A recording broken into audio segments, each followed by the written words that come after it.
What do you call a droid who lifts weights?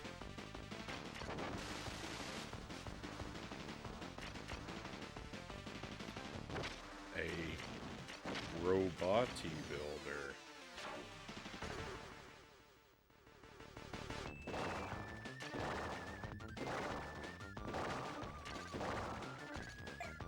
Happy Sunday, my friends. Welcome to the stream. I hope you've had a great weekend. Thank you for being here with me tonight. I am, of course, as always, very happy to be here with you. Dead Zergling is first in chat tonight. And followed closely by Lucid Jelly. Zergling says, a robot-y builder, huh? I was thinking a mandroid. Not bad. Jelly and I were talking earlier. We were thinking about, I might ask this question a couple times tonight, but we were thinking about the Tin Man from The Wizard of Oz, and is he a robot? I mean, he seems like a robot because he's a man that's made of metal, but also, like, he doesn't seem to have any gears or circuitry. So, maybe he's not? We couldn't really decide. We've got 2 games tonight, my friends. We're gonna play Contra Hardcore. Robots are on my mind because we're playing as the robot character now. It's the only character I've yet to beat the game with, and I think there's only one ending I haven't achieved. We got close to it the last time we played this, so hopes are high that we'll see the last of what there is to see tonight. And then the plan is to play Super Ghouls and Ghost, and to go once again in 100% mode, except I think I'm going to say that the knife is off limits for practice tonight, so it's gonna look like 100% mode, but in order to push myself a little bit, I'm gonna say that the best weapon is off limits, because I really need to practice with the, all the garbage items.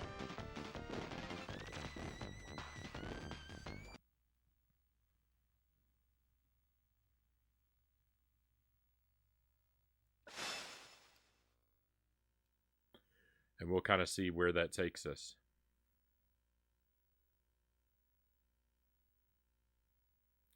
Zergling says, what was your dinner like tonight, Frownie? I literally only had breakfast myself, 12 to 15 pieces of bacon, followed by duck egg omelet with cheese and more bacon. Well, any dinner that involves, or breakfast that involves more bacon has got to be top tier. And I had pizza for dinner, and it kind of didn't sit with me very well. That's why we've got the wheel turned off tonight. The wheel of scorching. My stomach's a bit upset tonight, so I don't think I can handle anything spicy.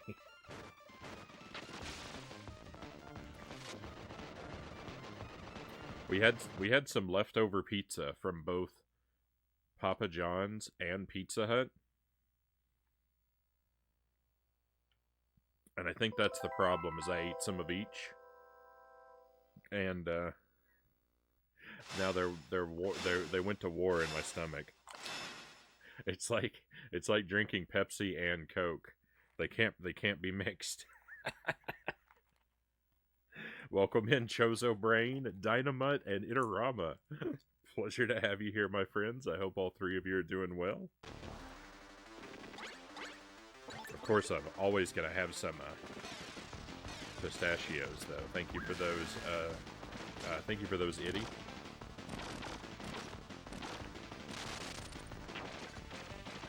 I didn't actually see that it was you that redeemed that until just now. Thank you for that.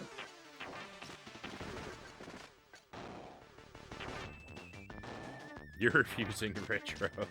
We're choosing the refusal option at the end of the game tonight. Spoiler alert. Oh, Jelly approaches. Give me one moment, my friends. I'll be right back.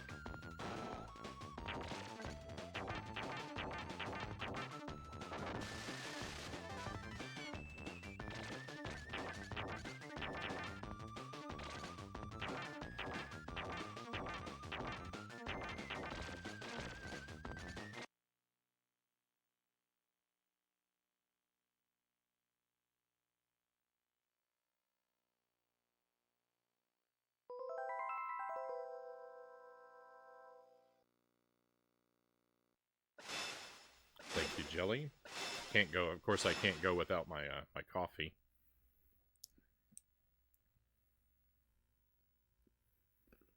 And I've got grapes tonight too. Dynamite says, "You know I couldn't miss this. Right on. I think we're gonna get the final ending tonight, Dynamite. If I play well enough."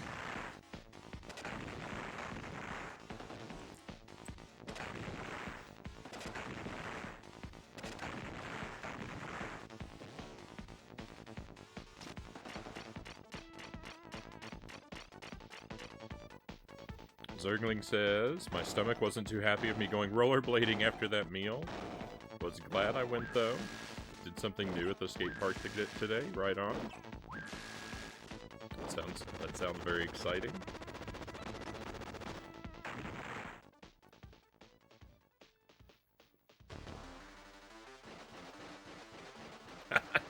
You made that up? I've never heard of someone eating 2 different pizza brands in one night, Dynamite says. It's true, it's true.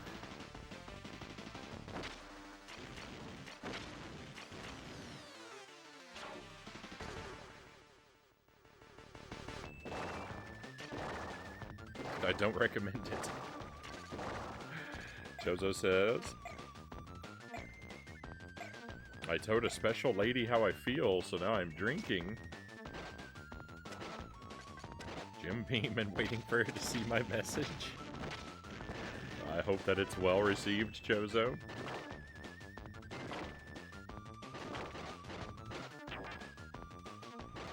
That's too hot to sip, unfortunately. Otherwise, I'm doing pretty well, Chozo. Aside from a mildly upset stomach, I'm doing all right.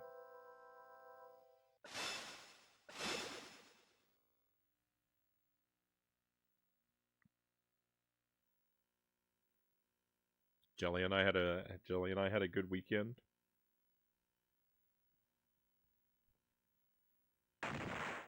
Spent a lot of time enjoying one another's company, and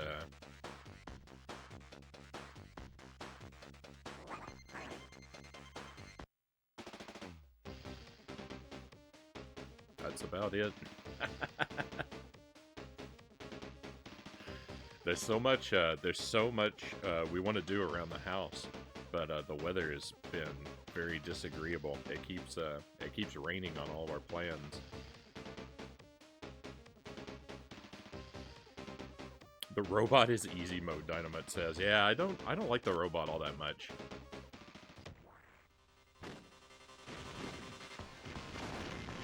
The double jump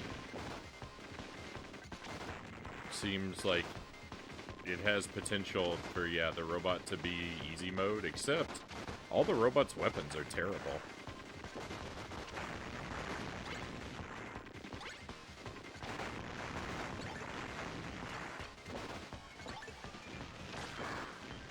Oh, I died. Alright, we're not gonna accept a death on level 1. I'll throw the rest of these lives away and restart.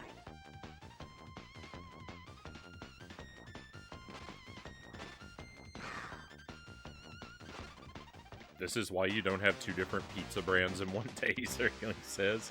It's a pizzaster. That's rough, Zergling.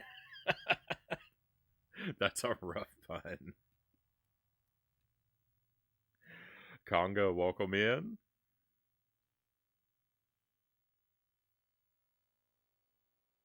Nobody tell Frownie it's Sunday. I think we can get a whole stream out of him. That's the plan. That's the plan, to be here for a whole night. We'll see if it happens. I hope you're well, Conga. I hope Ghostbusters went well for you. I saw in the Discord you said you were thinking about playing it. I don't know if you did, but if you did, I hope that it went smoothly. I didn't see a follow-up report.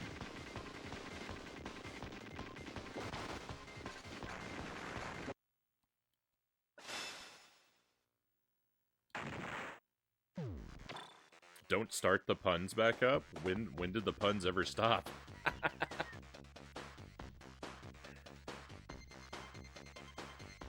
It went quite well. Made it on my first run, Conga says. I'm so jealous of you. I tried it so many times. We tried Ghostbusters so many times on Friday night, and I just couldn't pull it off.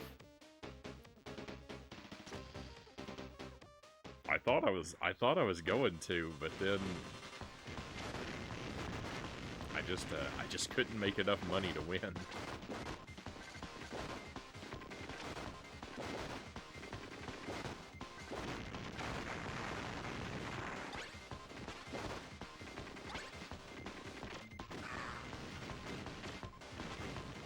Bummer. I'm having a lot of trouble getting an attempt off the ground here.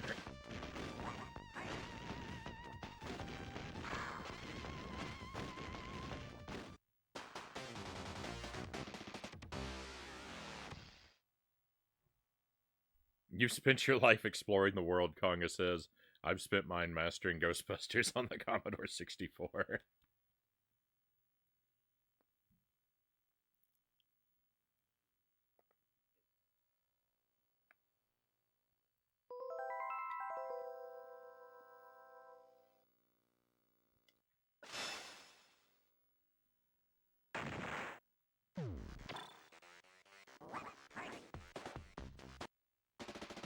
Does the robot say, let's party?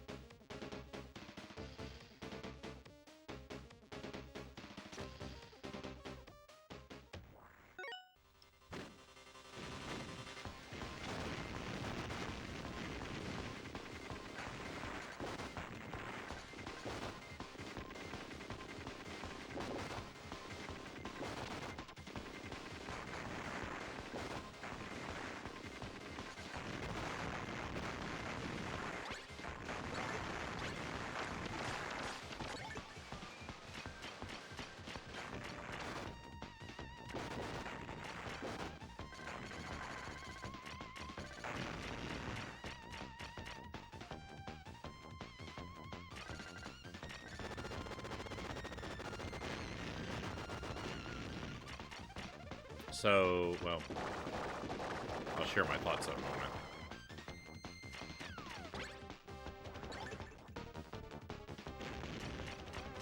It'll make more sense in a moment.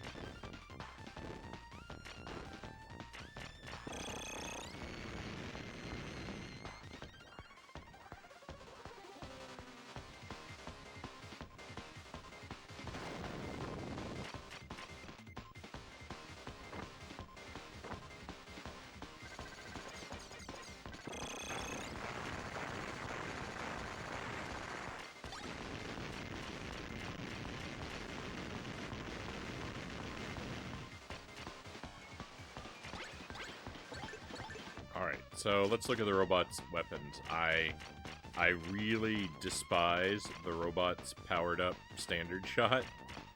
Like, the way when you turn around and it has to arc all the way over him, it's so slow.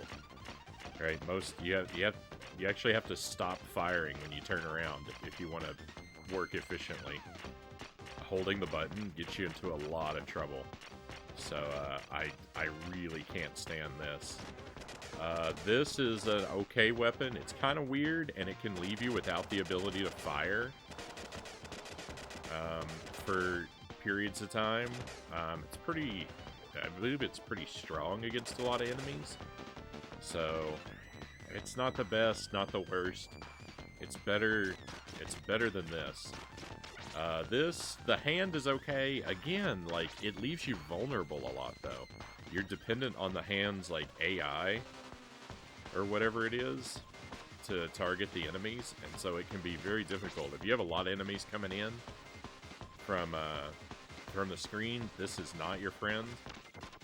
And this targets the enemies if there's enemies on screen when you release. I don't know. I don't like it either. I don't like any of the robots' weapons. I don't like any of the robots' weapons. They're all uncomfortable to me.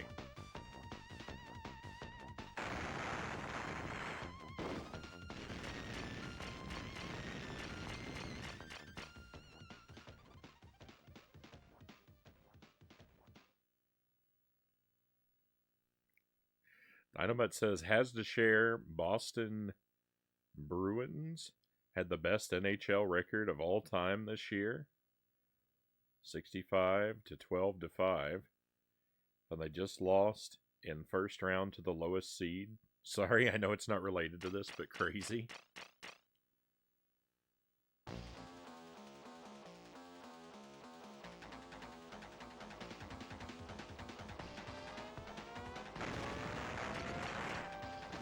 I love that sort of thing, Conga says.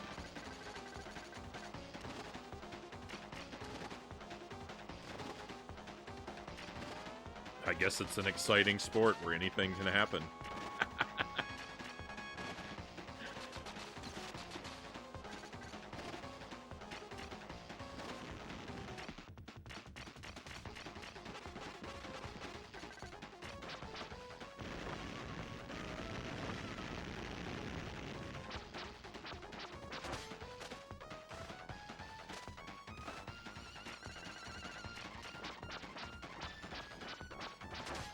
The only thing the robot has going for him is he's got a double jump.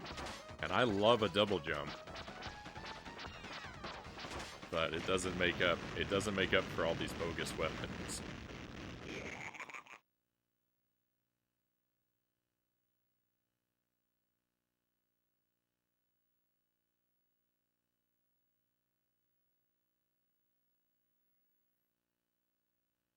Since you turned off the wheel for tonight, Jelly says, what about turning on the cat cam? Khaki really wants to go down to the basement. If you want to bring him down here, I'll hang out with him for a moment. But I'm not going to come up and retrieve him.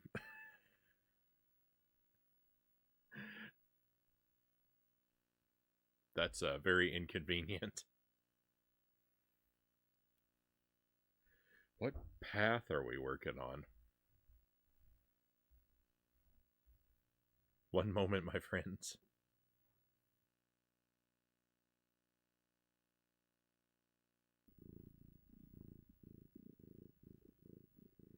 This is Khaki, also known as Mr. Pants. He's one of our 3 cats. He is the most adventurous of our cats, and the most mischievous. He's very dog-like.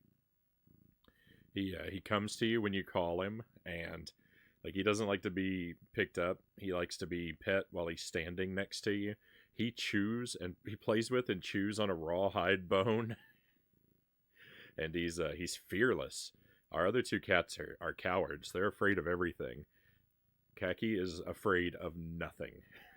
Like, our other 2 cats, like, if a stranger comes over to the house, then we won't see them for hours, even after the stranger has left. And Khaki will just walk up to anybody and immediately, check them out and be curious.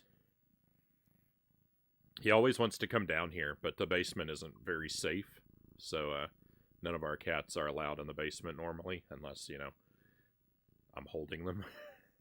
Spriven, welcome in. Thank you for the good luck wishes. Very much appreciate that.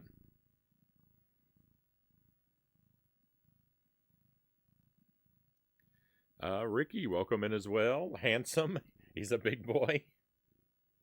He's not the biggest, not not the biggest cat, but he is pretty big. He is pretty big. Which hot sauce will he be trying tonight?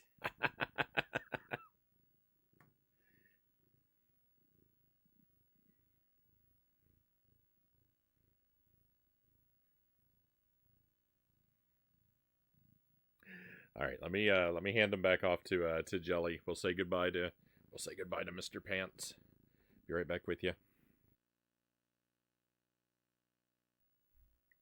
All right. If you get bit by a spider and turn into Spider-Man, does that mean if you get bit by a radioactive lizard, you turn into Mark Zuckerberg? Is that his origin story?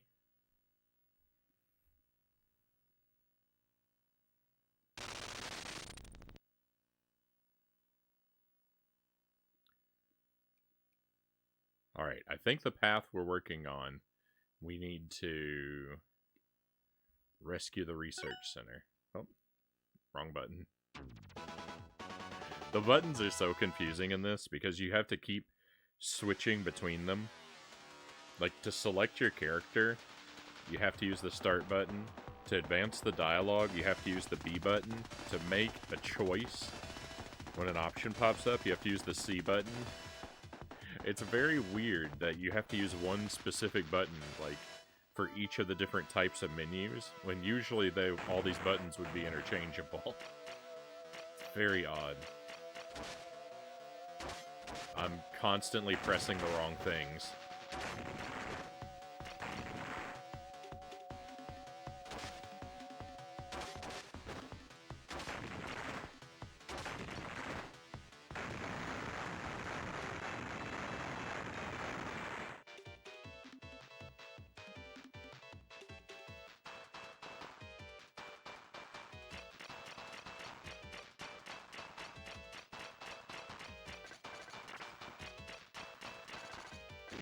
Kaki eats everything in the house. We go through a lot. We go through a lot of cat toys because he literally consumes every toy we buy.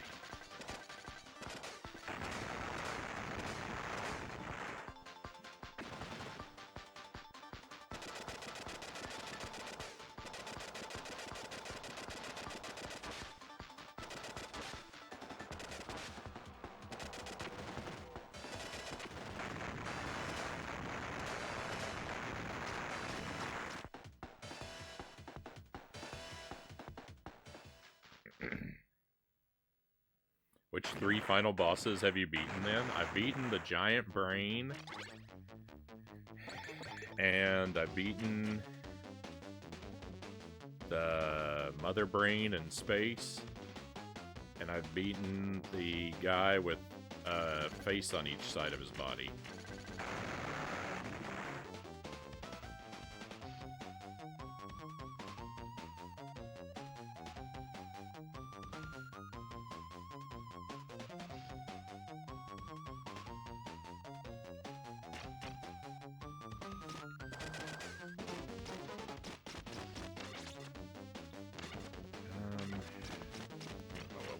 Best for this situation.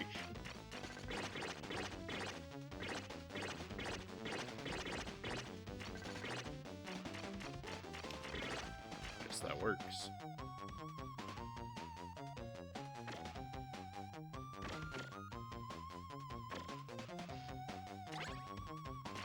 Just run past everything.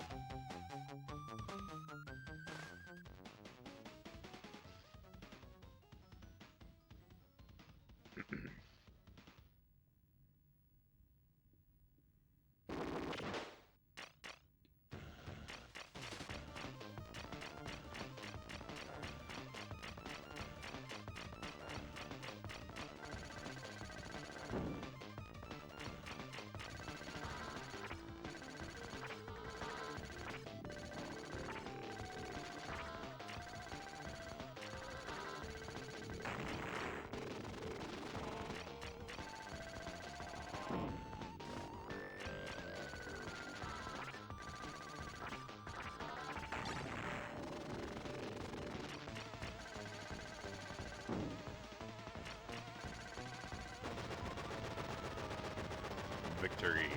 easy boss.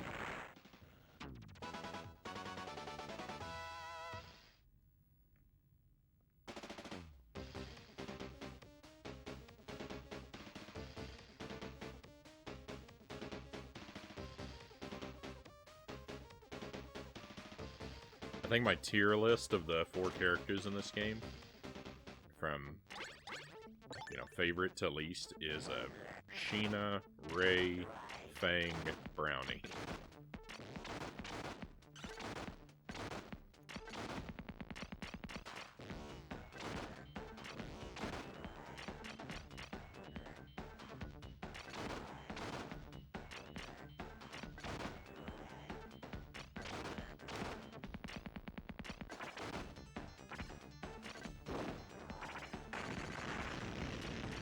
Sheena feels like easy mode to me, though. You said something about Dynamite said something about Brownie being easy mode, which, you know, I think the double jump.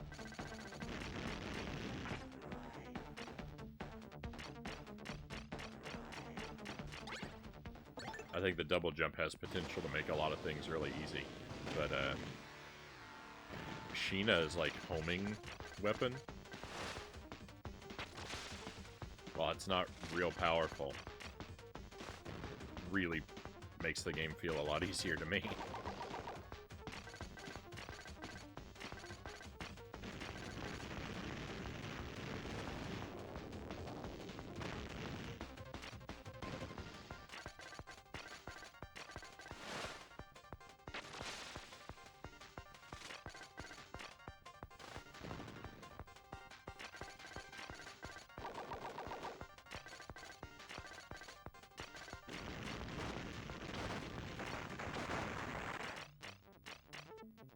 Hey, Streaming Fist, welcome in.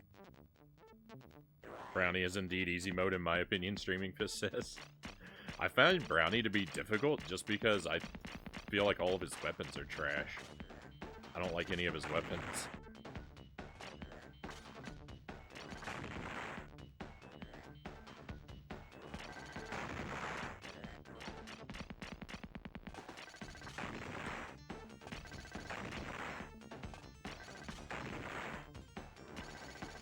That can, I suppose, be said to just be a me thing, though. Hey, Boat Ladder, welcome in.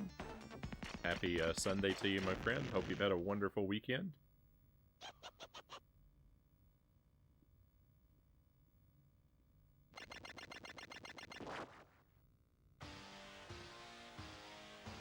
No, even the D weapon I'm not crazy about.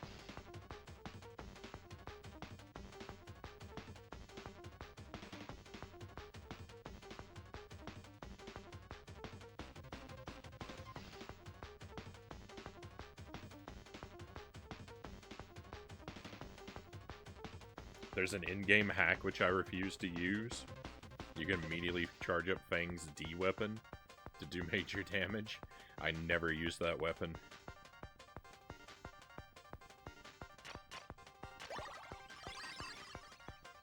And of course, no hacks for me.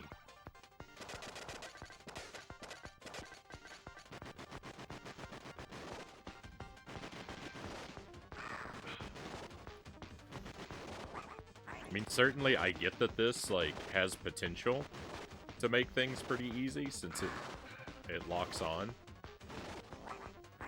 But, I don't know. I find it really awkward.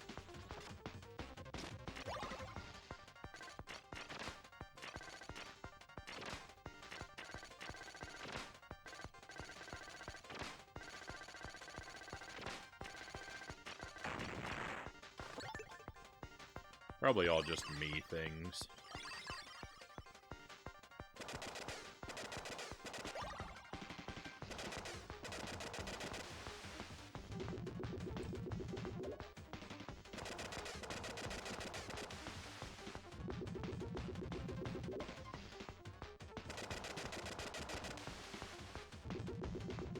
I'm very open to the possibility that I'm uniquely unskilled.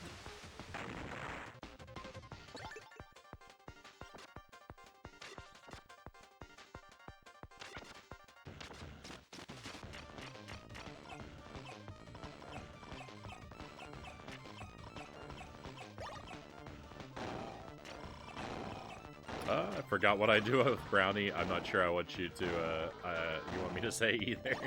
Yeah, I would appreciate if you, yeah, let's hold off on the tips. Not that you're trying to give me any, but yeah, let's, just to be safe, let's not give away something I might not know. Since I haven't beaten the game with this character yet, there's still potential for me to learn stuff.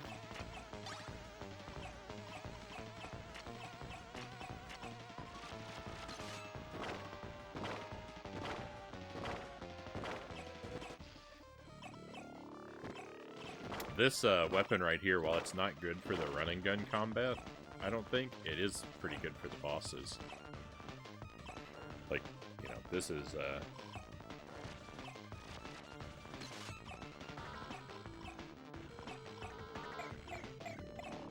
we're kind of on easy mode now.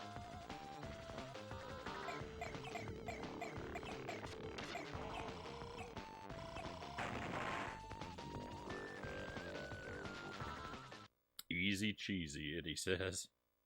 Chili cheese Fritos are the only edible Fritos, Dynamite says.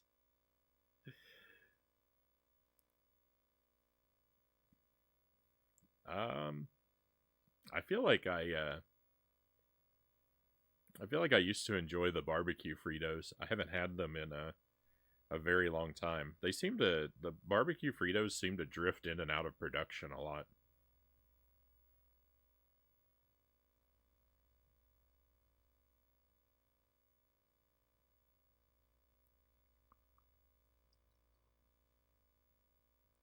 I like chili cheese Fritos, and I never eat, like, plain Fritos. I don't eat Fritos very often anyway, though.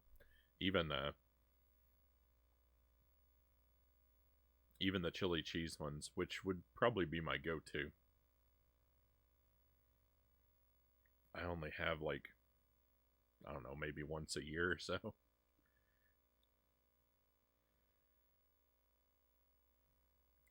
Cheddar Goblin by Devane has 60% more cheese than the next leading brand. I have no idea what that is.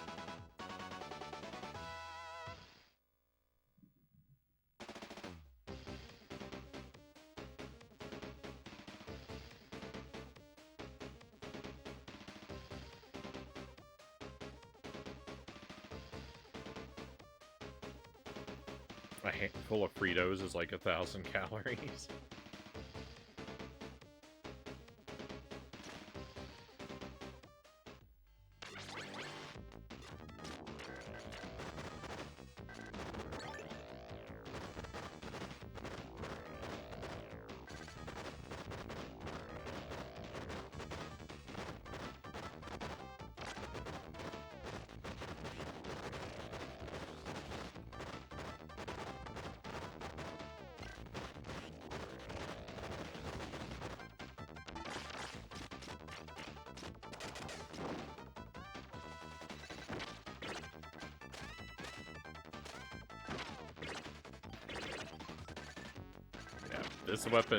This weapon is strong, but I don't like being at the mercy of waiting for it to attack the enemies for me. Ugh.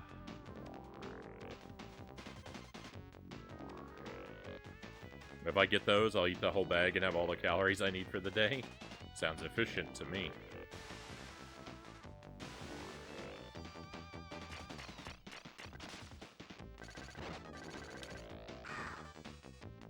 What in the world just happened to me? Why did I die?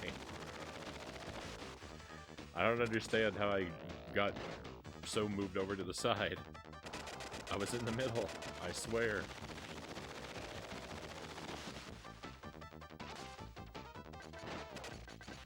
Nope.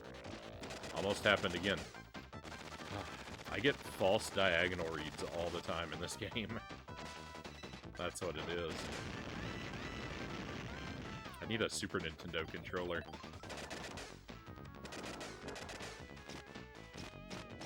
My thumbs are not rad enough for the Genesis.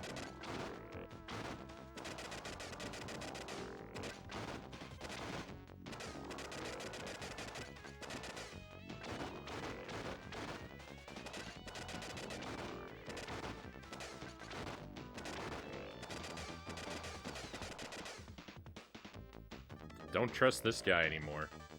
Don't trust that guy at all. He executed me recently. I thought he was harmless scenery.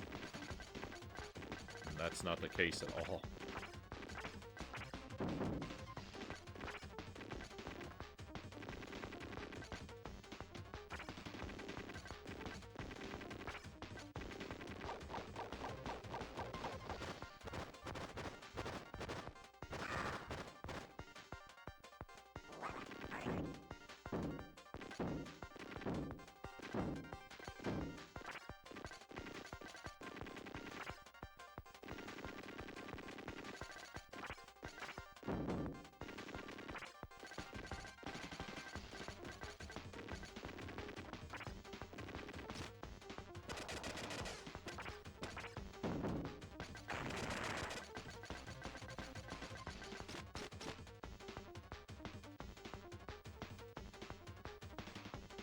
I love how jolly the sub-bosses in this game are sometimes.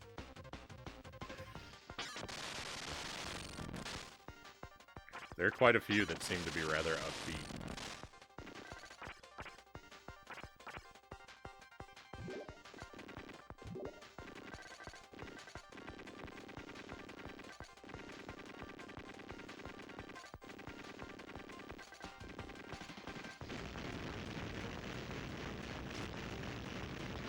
Some of them, they just truly love their jobs.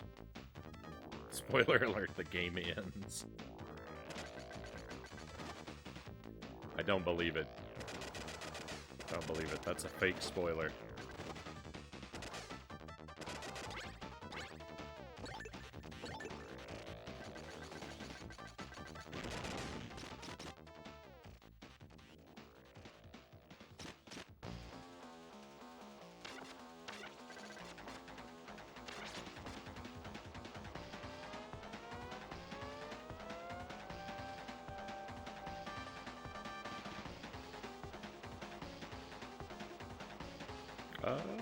They're corn. Fritos are corn. They have less calories than a lot of other chips, but still once or twice a year is plenty.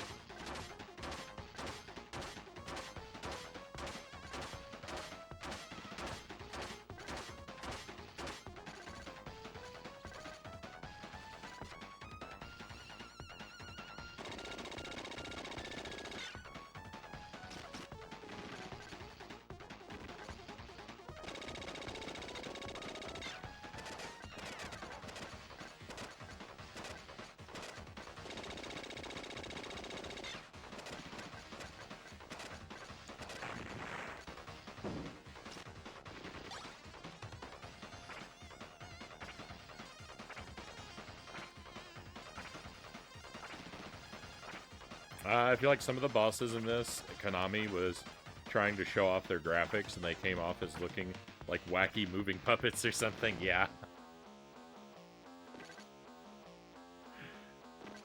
I think that's a good description. There are a bunch of the bosses, yeah, do seem very puppet-like. They seem bouncy, they seem happy. The giant robot on stage 1, this guy when he swings back and forth.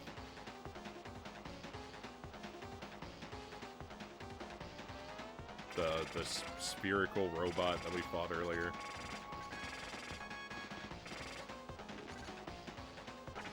It's alright though. I like this game has a good energy to it.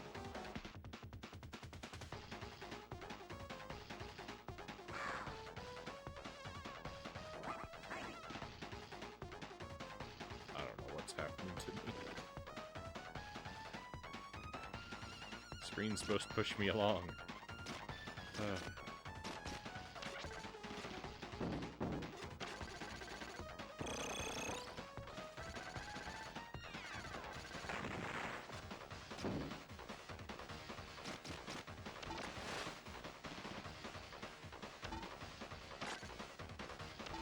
Bosses by Jim Henson.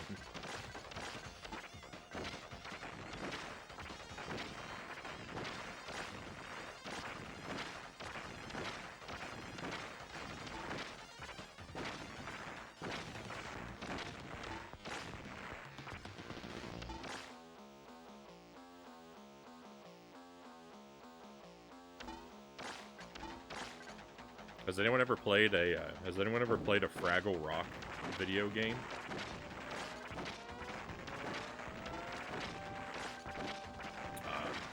I'm not aware of one even existing, which is a real shame.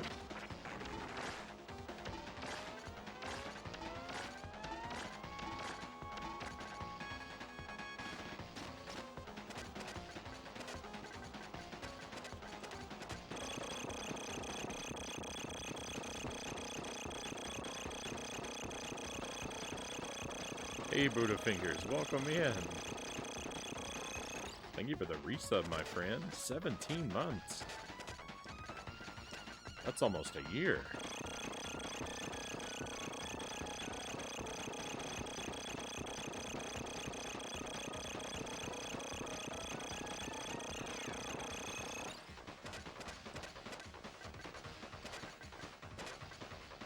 I wonder if his mother calls him Dead-Eye Joseph.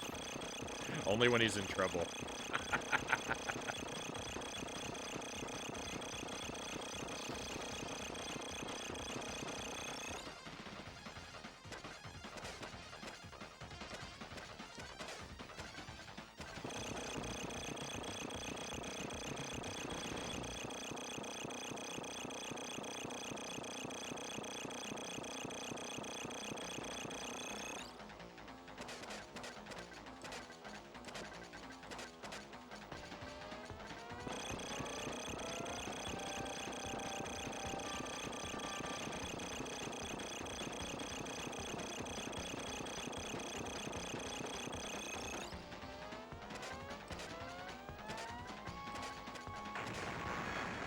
No Fraggle Rock video games, just a board game?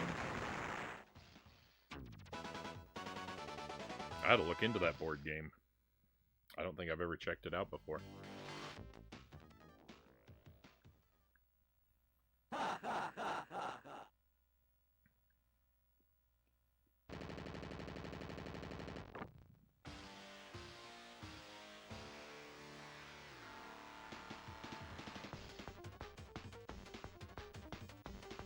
There's a fan mock-up of a PlayStation 1 Fraggle Rock by Konami. I'm surprised. I'm surprised there's not like a Commodore 64 Fraggle Rock game or something like that. That's a shame.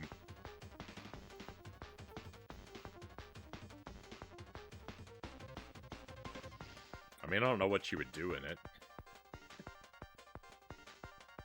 It'd probably be something like Donald Duck's Playground, right? Where it's like some sort of a, you know, the educational experience that's like barely a game.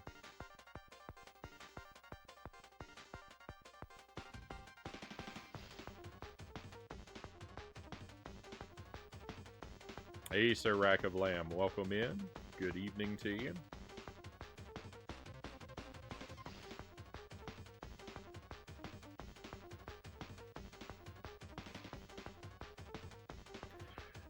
Our plan is to do Air Fortress this week at the start of every stream for about 3 hours.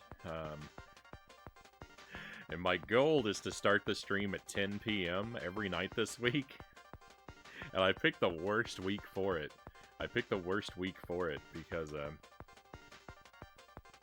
Because Jelly and I have a thing we're going to on Tuesday night. That might make the stream a little later than I want it to be. We might get to a late start on Tuesday, depending on how that goes.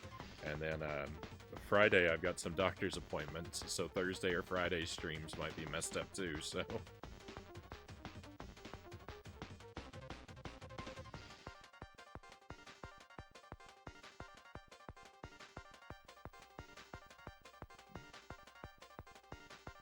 But we're gonna try and stick with it.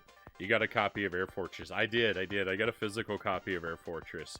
I had to delay my purchase of a flash card. I was pretty much ready to get it, but I had some somewhat unexpected expenses arise, and so I have to hold off on that for just a little bit longer now. So I went ahead and I found a cheap copy of Air Fortress, so we're ready to go. We're ready to go with that one.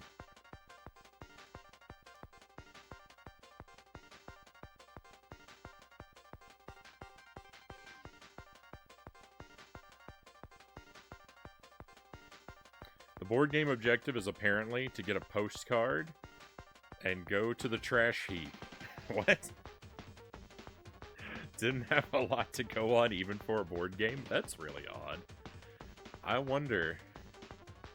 I mean, the way that you've described your objective, it sounds like you're throwing away your mail.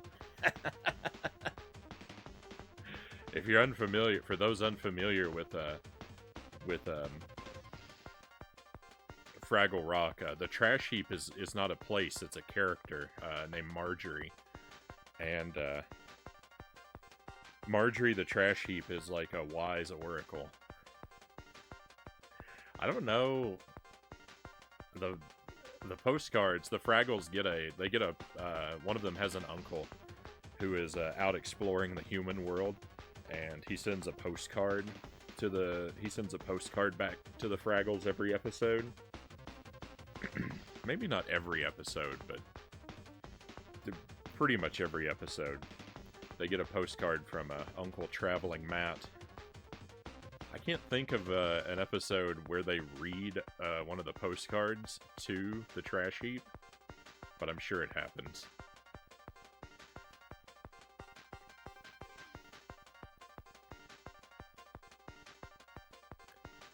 Can't look at Fraggle Rock. I have a legit puppetophobia. Dynamite says, fear of puppets, marionettes, ventriloquist dummies. It's an actual phobia. I'm terrified of them. I'm sorry to hear that. I've received a lot of delight over the years from puppets.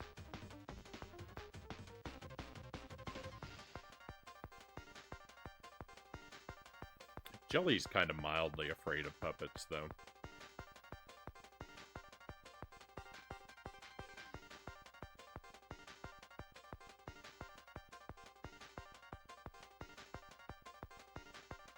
I work the AM shifts this week, Sir Rack of Lamb says. Not sure how much of the streams I'll be able to catch. I'm very sorry to hear that, Sir Rack of Lamb. That's pretty wildly inconvenient scheduling. Would you prefer that I held off on Air Fortress? Should I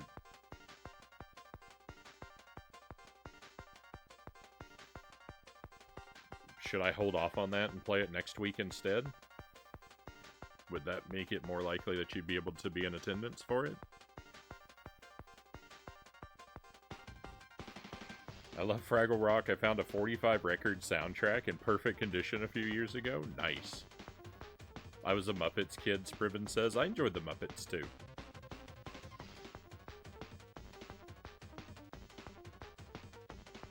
Didn't used to have it as a kid, Dynamite says. I developed it as an adult. By all means, go enjoy yourself. Right on. Hey, Loyal Disloyal, welcome in. What's this, a Sunday special? Yeah, we're here for Sunday. We're here for Sunday this week, Loyal. Glad you caught us. I'll catch the streams off stream. Right on.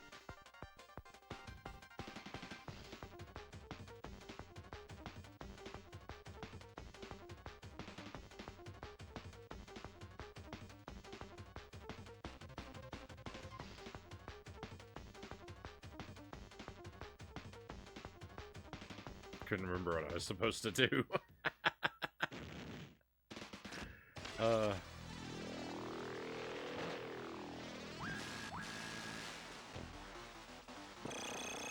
What are we playing? This is Contra Hardcore on the Genesis, Loyal. I'm hoping to find what will be the last ending tonight. I think it's going to be the last ending. There could be more secret endings that I don't know about. I haven't searched the game very thoroughly for them. So, that's a possibility. I don't know. I don't know. It's hard to know what you don't know, right?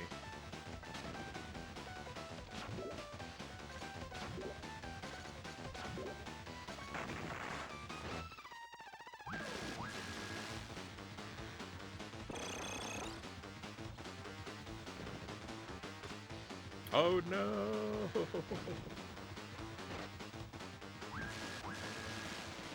Sorry to hear about your phobia, Jelly says. Mine is specifically big-headed mascots. Yeah, that's what I was referring to. I said Jelly has like a type of puppet phobia. Yeah, it's not really puppets. It's more mascots. Things like the Burger King or the Santa Claus 2.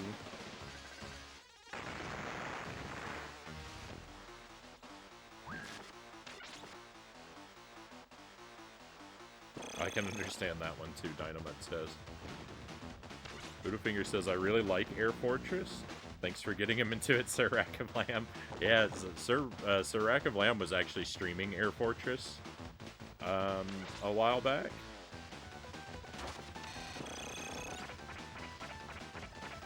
I watched just a little bit. I watched just a little bit of the stream. Then I had to kind of lurk and drift off because I thought the game looked like a lot of fun.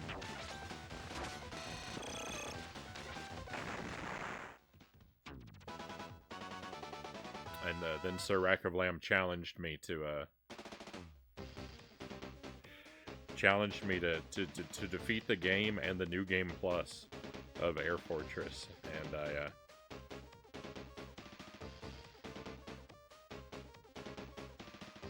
you know, I like a good challenge, so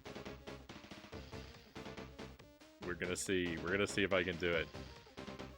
I think it gave me 15 hours.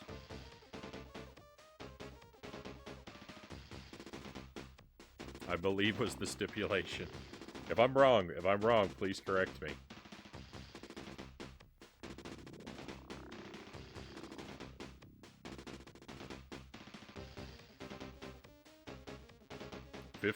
Fifteen hours. So yeah, I was thinking we'd do it for 3 hours a night this week. The first 3 hours of the stream will be Air Fortress. The Burger King is terrifying to anyone, to be fair, Itty says.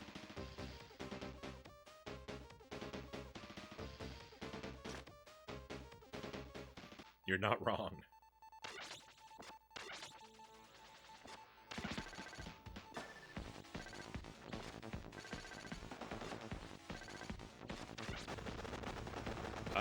We need to go back to those games sometime. We've only played a little bit of Sneak King, and I haven't even finished it.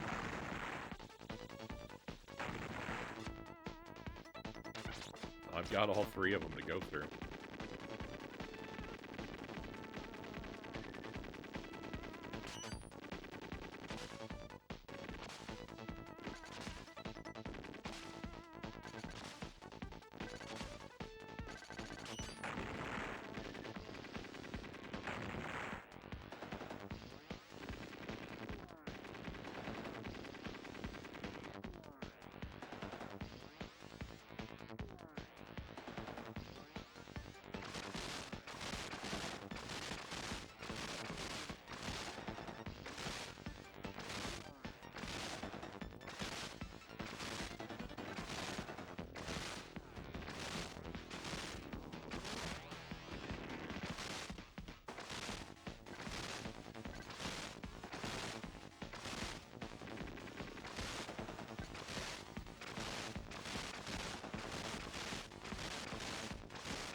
I don't like that the controls here are kind of inconsistent. Because, like, in that first part there, you can slide when you're riding this thing on the water, but you can't slide when you're riding it on the land.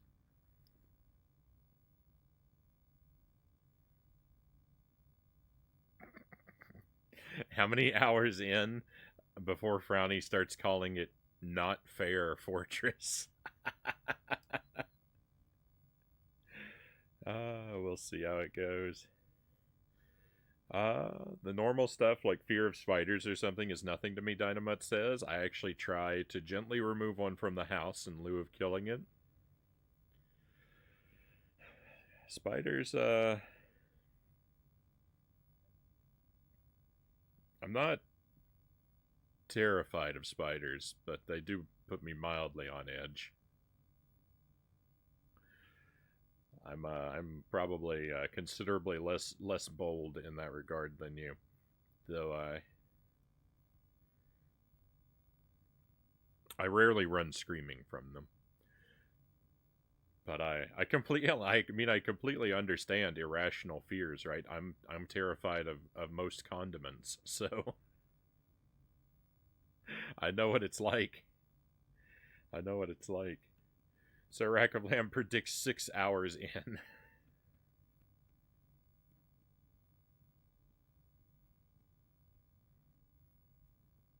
They're fine as long as they aren't the make you die kind, in which case they must die, Spriven says.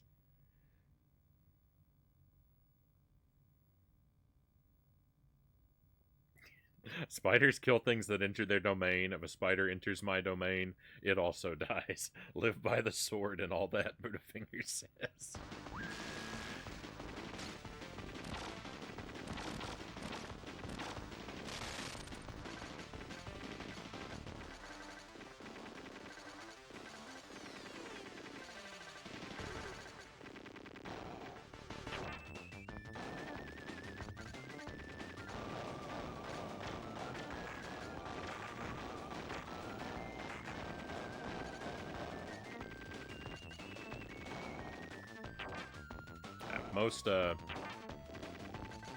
Most creepy crawly things that enter my domain don't have a high likelihood of survival.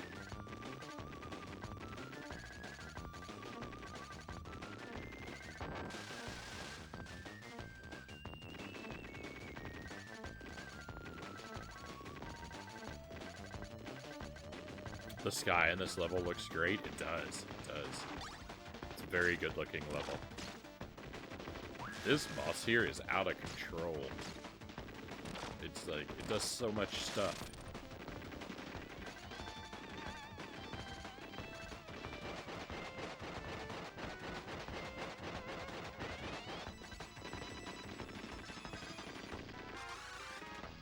Nope.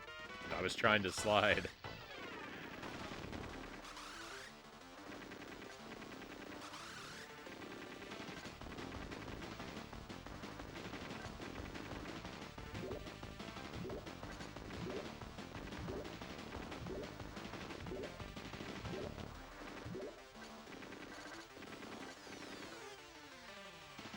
This boss, they had like 100,000 ideas for this boss, and they used all of them. Absolutely all of them.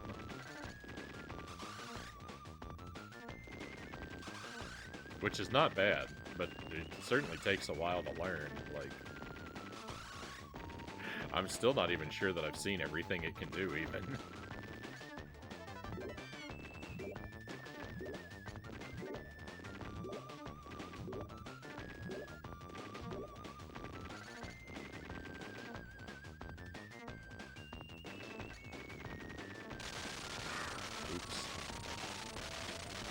Oh, I earned a life somewhere. That's great. Cool, I thought that was the end of me. This might be the end of me. Ah, we're okay. Will you run out of health already? My goodness. What is phase 3?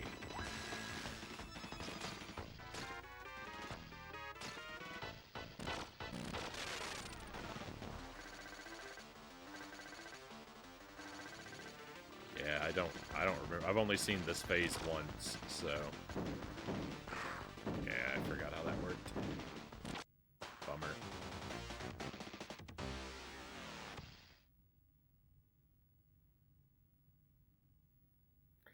The Mega Drive version has a health bar for the characters.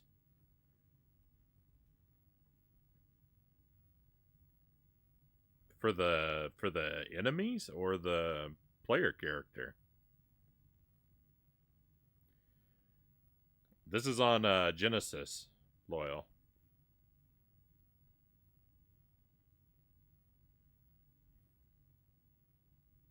You can chill, but once you violate my personal space, it's GG Spiders, Priven says.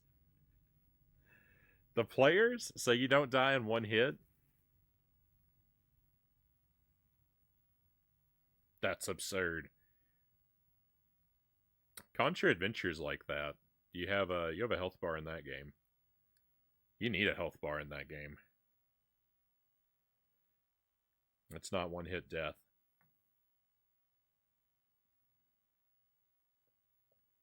Well, I'm glad we got the good version. Oh, I've had a Genesis. I've had a Sega, Loyal.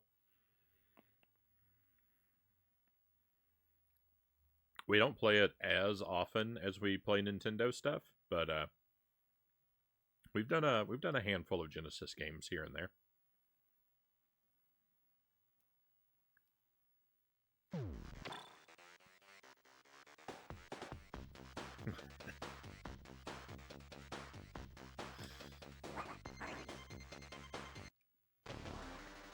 There's no arguing with that, Buddha Fingers.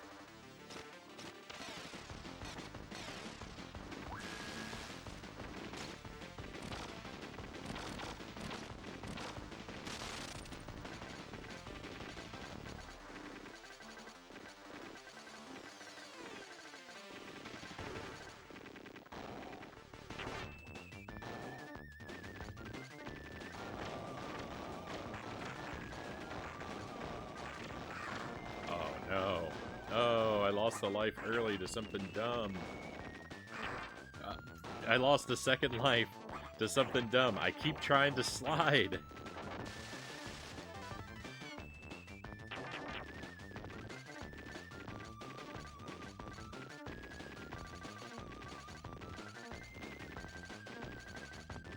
I know it's on one hand it's my fault that I keep trying to slide, but it's partially the game's fault because, like I said, it lets you slide in the section before this, which is also a vehicle section, so...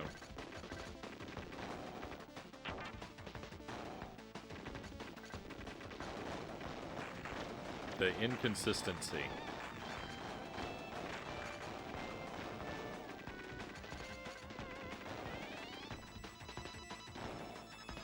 The inconsistency has led to confusion.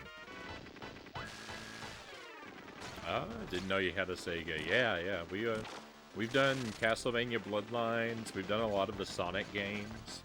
Some of those Taz games I played were on the Genesis.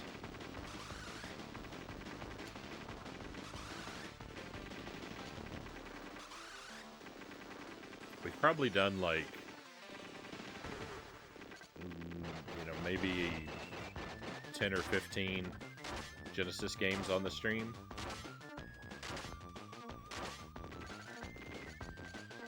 My collection of Genesis games is a lot smaller than for other consoles. I've only got about maybe 50 or so games.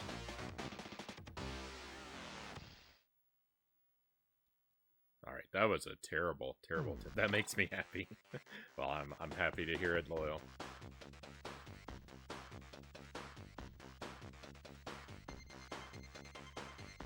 I googled puppophobia just to see if I spelled it right, and I hadn't thought about the fact that there would be images. Oh, I'm sorry, Dynamite.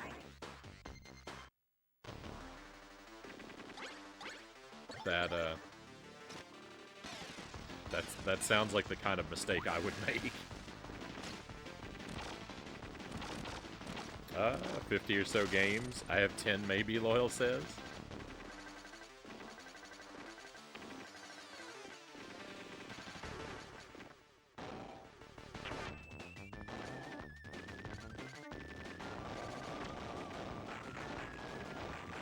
I actually have a lot of Genesis consoles. I think I own 4. I think I own 4 Genesis consoles. I've got 3 of the Model 2s and 1 of the Model 1s.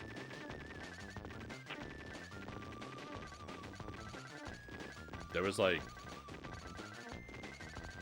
was a period of time. Like, the thing is, I never played a Genesis.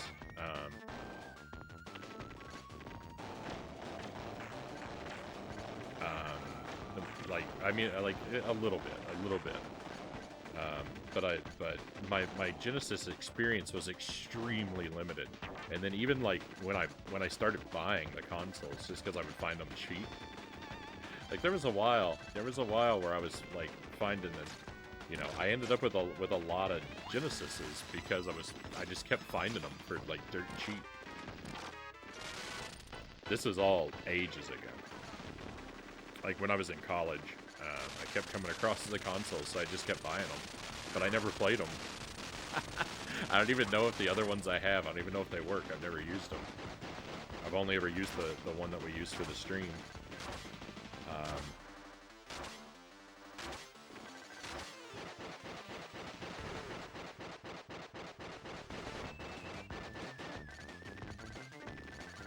But I bought the consoles and then started picking up games, and I just sat on them for forever.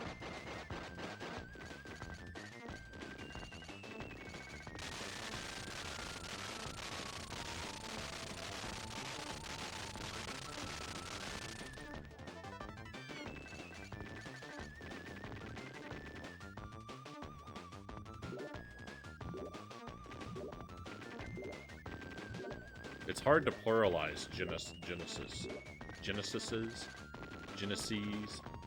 Probably Genesis is like the actual plural.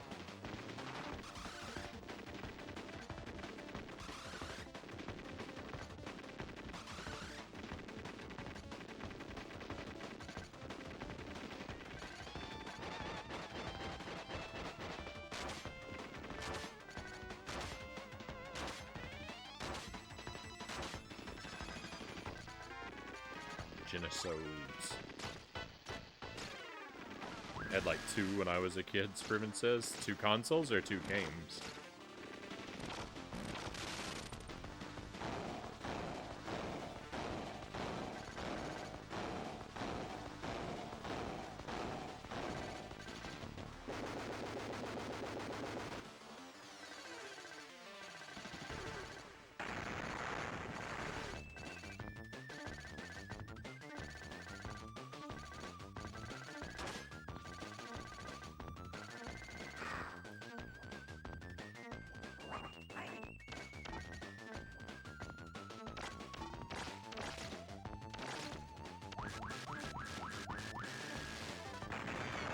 I think the only person that I ever knew that had a Genesis when I was a kid was one of my aunts. And I think the only game she had was Sonic Spinball.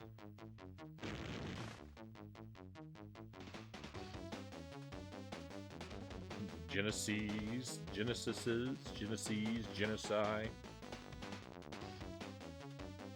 Didn't even know the Model 3s existed. Yeah, I don't have a Model 3.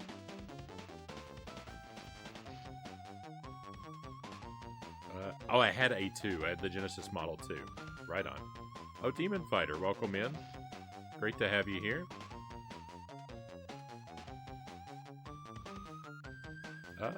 Genesis is a Greek word. The plural would likely be Genesis, yeah.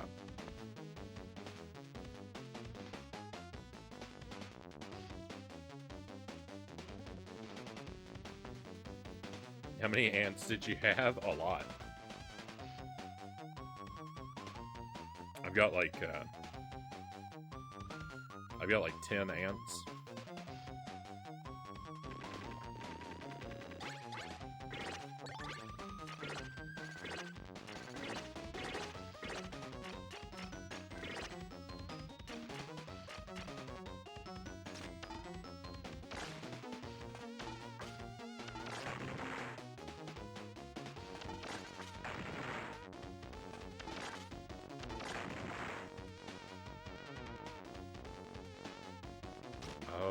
I forgot about this part.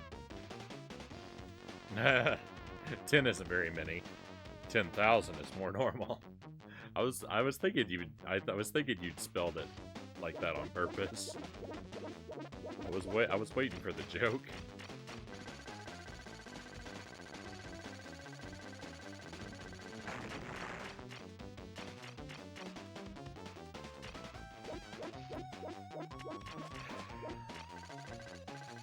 This boss reminds me of Vector Man.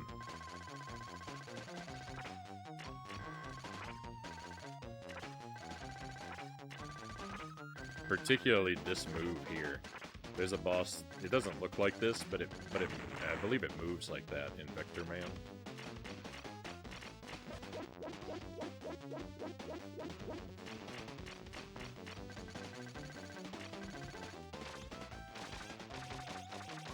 I wish I liked Vector Man more than I do.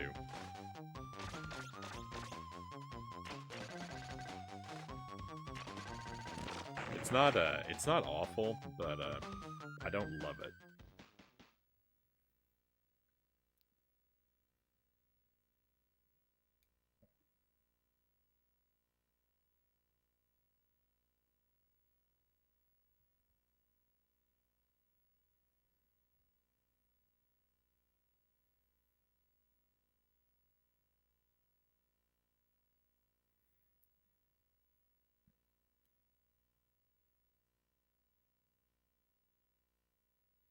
I'm Australian, so I pronounce ant. I still don't know that I would necessarily say it right.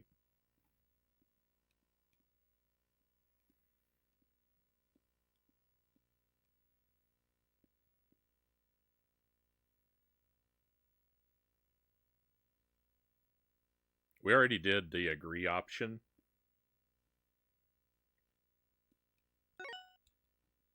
The refuse option is just the one that we need to do. That's why the stream is titled Retro Refusal tonight. In honor of this one part. So I've seen a little bit from this boss, but not enough to know how to fight him yet. So cross your fingers.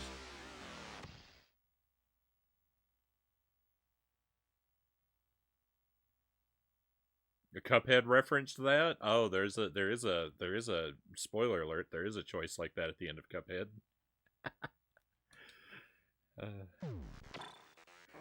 You're right.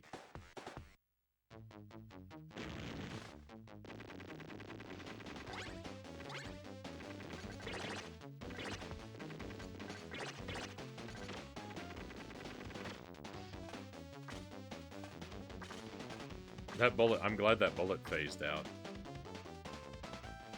Cuphead has a lot of Genesis references. A lot of them probably lost on me, unfortunately. I really enjoyed Cuphead. I'd like to go back to it and try to get S rankings at some point, and definitely to do the DLC. I don't know for, I can't say for 100% sure that we're going to go on an S rank grind, but we are 100% going to do the DLC, and we'll do at least A pluses on it, because we did that for everything else. We'll probably go on a S rank grind, but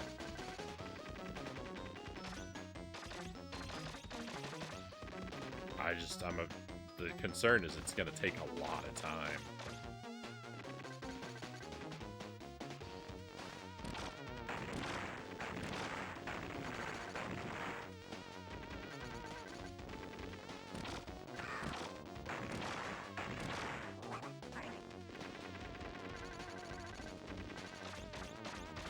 But I do really love Cuphead.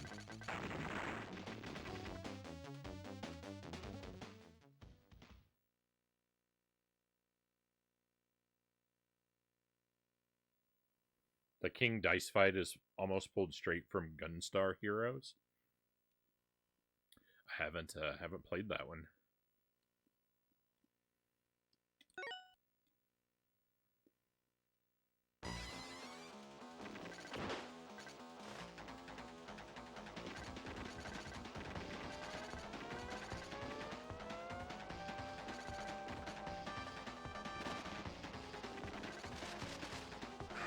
No, he still got me.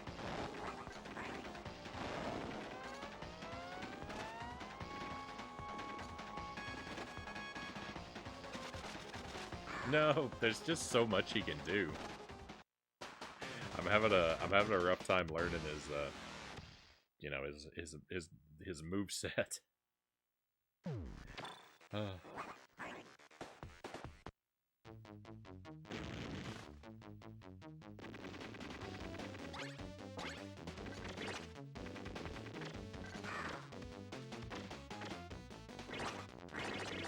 I can't afford to lose lives. I need them all so I can learn. Very upsetting. Gunstar Heroes is dope, Spriven says.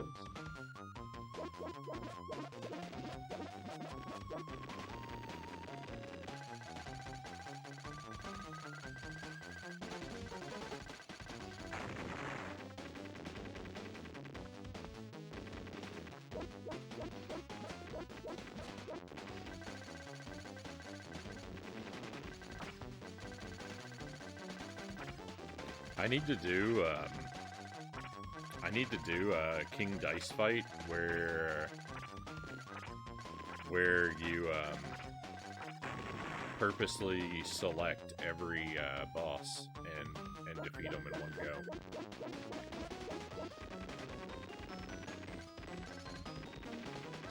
I don't know if there's like a reward or an Easter egg for doing that, and if you know, I'd prefer not to be told. So if you do know, please don't share. I don't know if there's any, but like I don't know if there's any point to doing it other than I just want to do it. It would be cool if there's like a little Easter egg or something. But even if there's not, I'd be satisfied just to do it.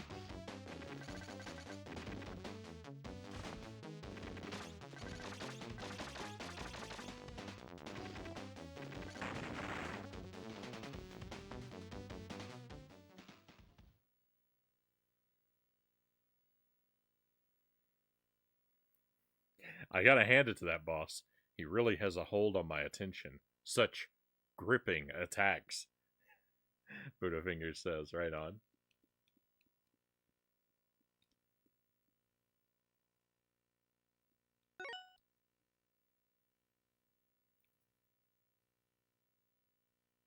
The DLC is so much harder than the normal game? Right on. Yeah, I haven't played it yet. We're definitely going to Demon Fighter. I don't know when, but it's 100%. I'm gonna do the DLC at some point.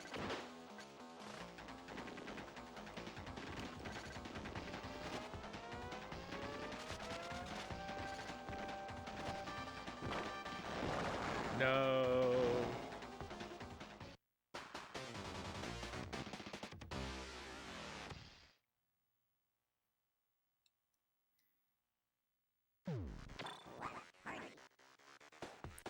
Let's party.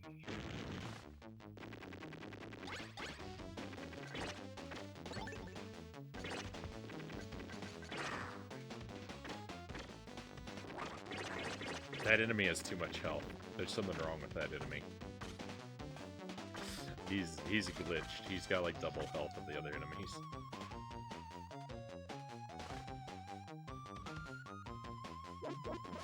I'm already doomed. I'm already doomed.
Your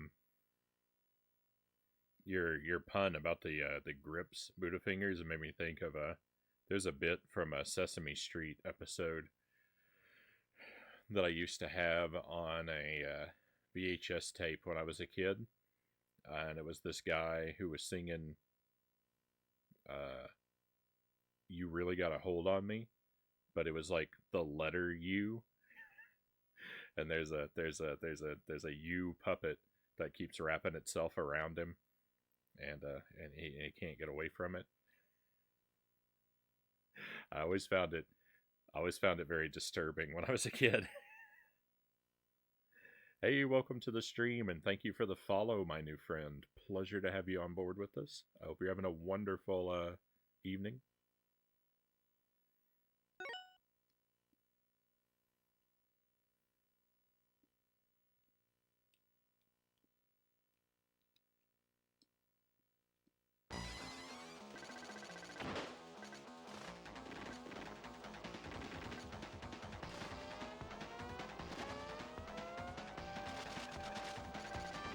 No! Ah, why did I jump?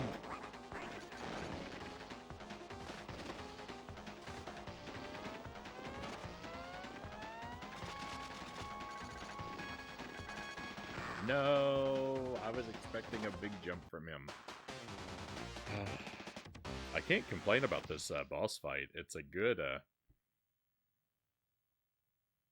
think it's a good fight. It's very engaging. It's very acrobatic. It's just also, for whatever reason, really tripping me up.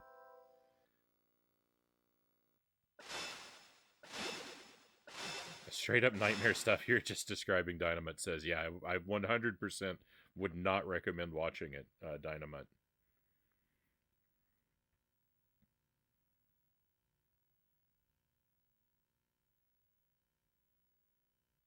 The little jump, big jump reminds me of the Cookie Monster, Butterfinger says. I have no idea why.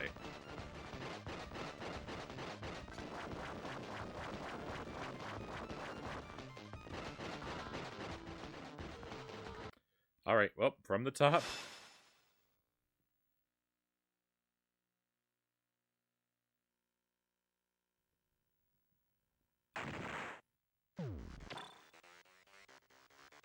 Oh, yeah, from Castlevania. Yeah, okay.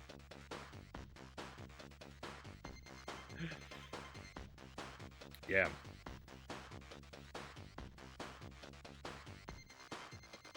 In better news, this is my favorite path and final boss, Dynamite says.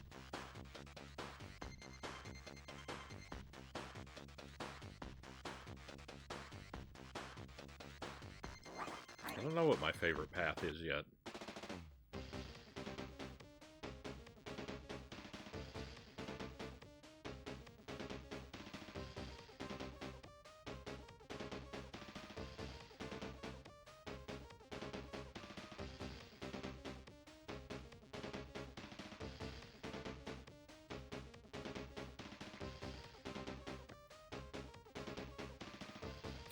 Conga says, "Oh wow, they even got Smokey Robinson to sing it. Is that who it was? I have not seen it. I've not actually seen the clip in ages."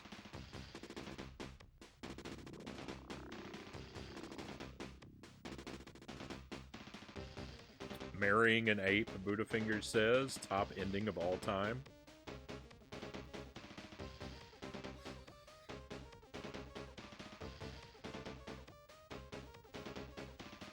I can't believe that was the first ending I found. The secret time travel ending.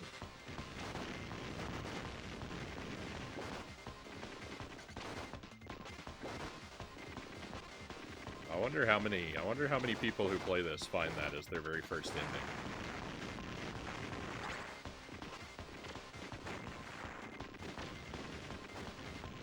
Probably more than I would think. I just like to think I'm special.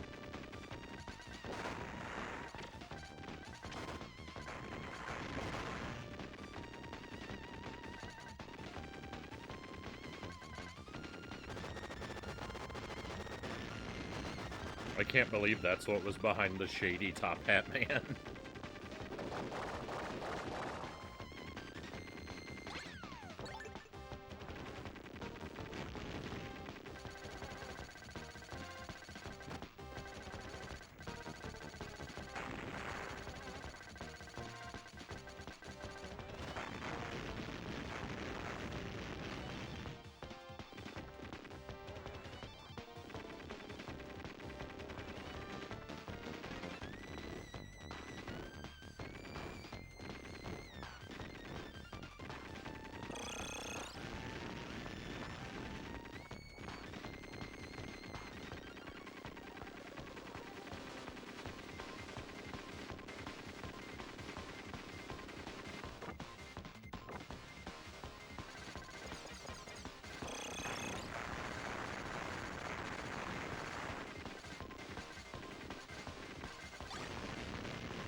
I don't know how, Dynamite says, but even as a little kid, I could tell that the path to play for money in the battle arena might lead to something weird, so I said no to that choice every time until I beat the legit full game paths.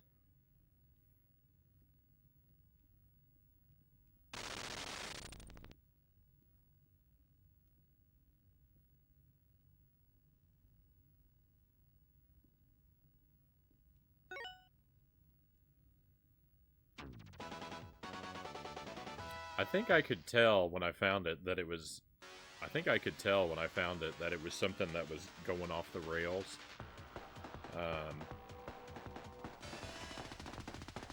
And I kind of went back and forth because I didn't actually beat those bosses the first time I got to them. So I kind of went back and forth on whether or not I wanted to complete that path before completing a legitimate path.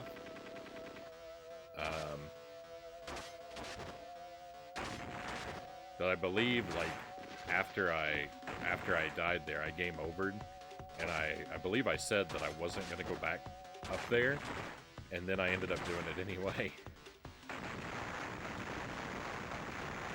I let my number of lives. I think I let the number of lives I have determine whether or not I was going to investigate that path, and I got back there with a lot of lives.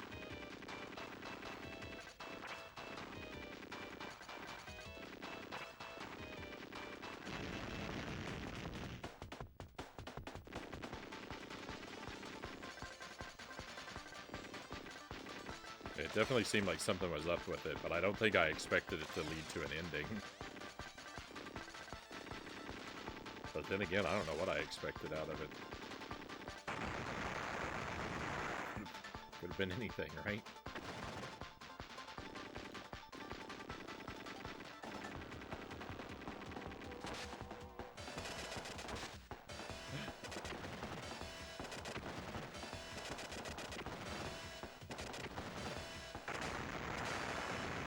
The boss is kind of tough. That airplane. There's not a lot of area to dodge. Thought it was gonna let you farm some lives or something, Widowfinger says. I guess that would have made sense, yeah, if it was like yeah, some kind of a bunch of extra lives as a reward. Or maybe like permanent weapon upgrades or something like that.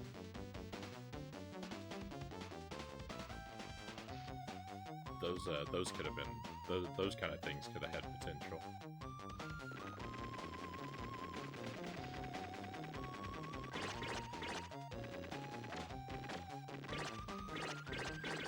You can just run past everything. There's a couple areas in this game where you don't really have to interact so much with the enemies. You can just kind of run past them.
This is a Contra game through and through, Dynamite says, but it gives a much different feel than the NES, and especially the Super NES version. Yeah, I think I like this game... I think I like this game better than the Super Nintendo game. I think that's pretty easy to say. I like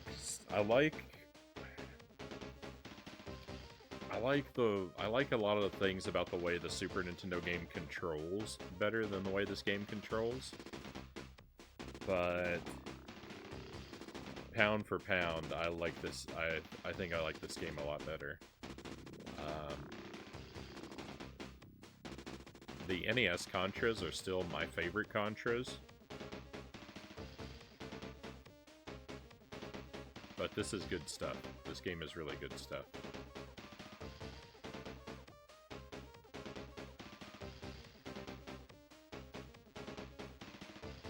I think I got most to maybe all of my systems, complete inbox game, and complete inbox games. Unpacked today, Sir Lamb says. Posted the pic in the Discord. Oh, thank you, Sir Lamb. I saw where you shared your. I just remembered it now. I'm just remembering it now, but I did see where you shared the progress on your setup with your shelves and your sort of makeshift desk, and it looks to be coming along. It looks to be coming along.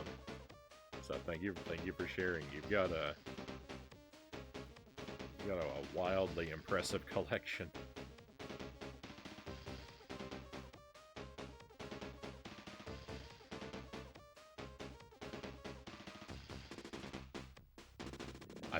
I got a copy of I love my makeshift desk. Can't go wrong. Can't go wrong. I actually think the idea, personally, I find the idea of a makeshift desk more comfortable than like a typical like store-bought desk.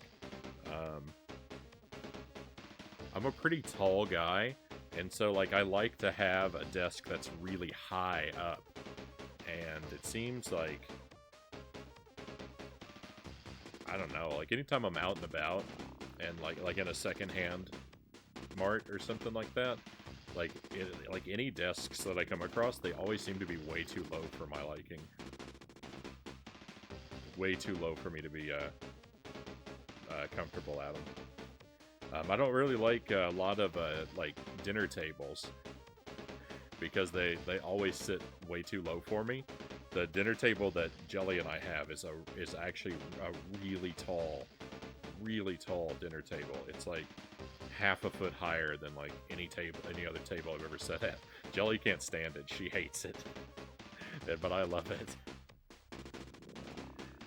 We're actually gonna move it. We're actually gonna move it and put a more traditionally sized dinner table in our dining room, though. And we're gonna move that table down here into the game room for puzzles and board games, I think.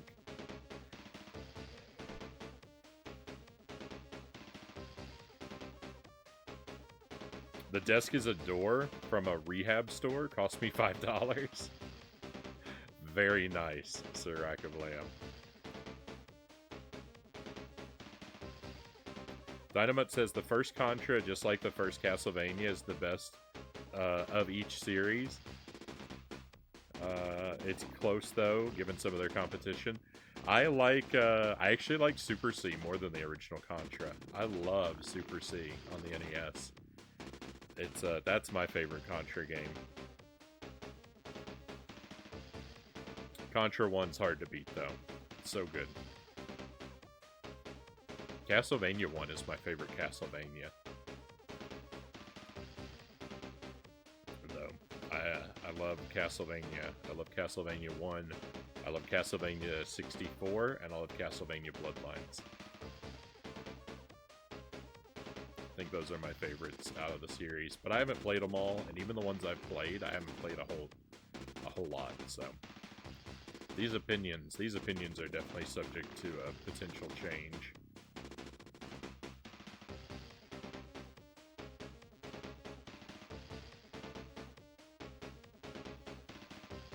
I'm 6'4", 290 pounds. I feel you, Dynamite says.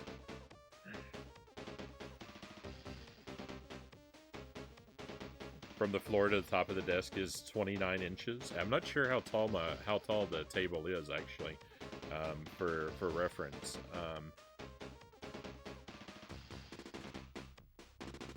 It seems like a pretty reasonable height, though, on your desk.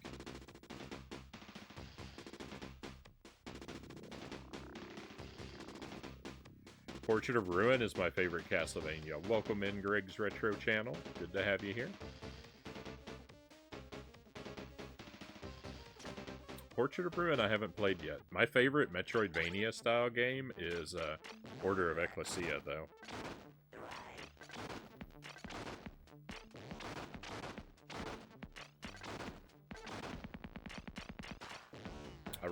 I really like that game.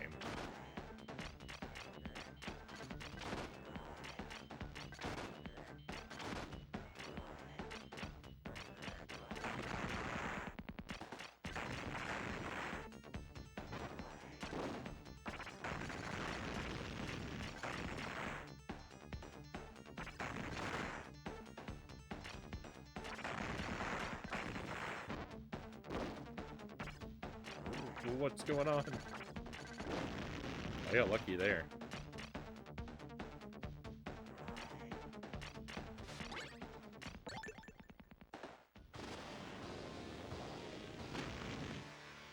It would also seem that the robot is kind of easy mode because the robot's so small. A lot of projectiles miss the robot by default. I don't know that I've ever really fully appreciated that fact until just now. I've noticed it before. That bullets that would have taken out the other characters have sailed over top of the robot harmlessly, but that missile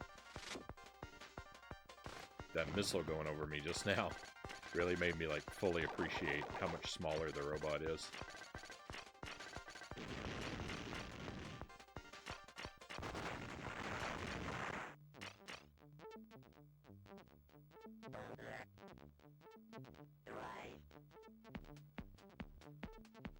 Is that a sealed air fortress? Serac of Lamb has a sealed air fortress? Nice. Found it for $20, Serac of Lamb says. That's a pretty good deal for any game sealed, right?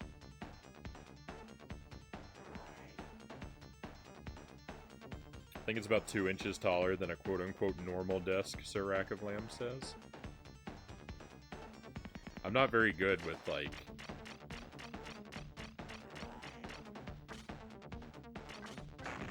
estimating or, like, envisioning, like, measurements in my head.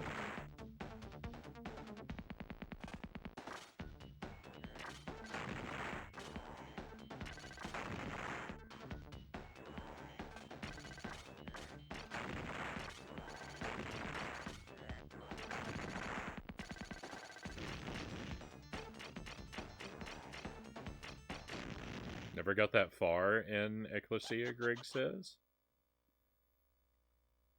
I hope you go back to it at some point and work your way through it. It's a good one.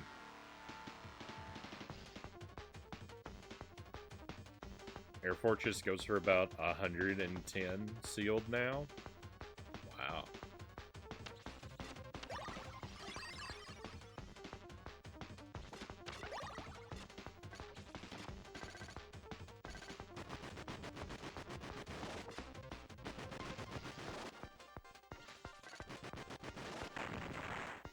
I saw a boxed copy of Super Ghouls and Ghosts in a store like 2 weeks ago. I don't remember if it was sealed or not. Might have been. They wanted $200 for it.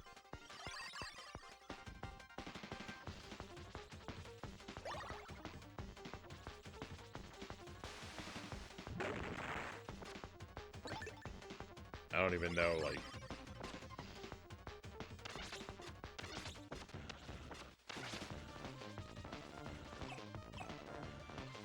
I don't even know, like, what the current, like, going rate of the game is or anything, but, I mean, I wasn't tempted by it. That's a lot of money for a game I already have, and a copy of it that I potentially would never play. Wouldn't have a lot of value to me. But I did admire it.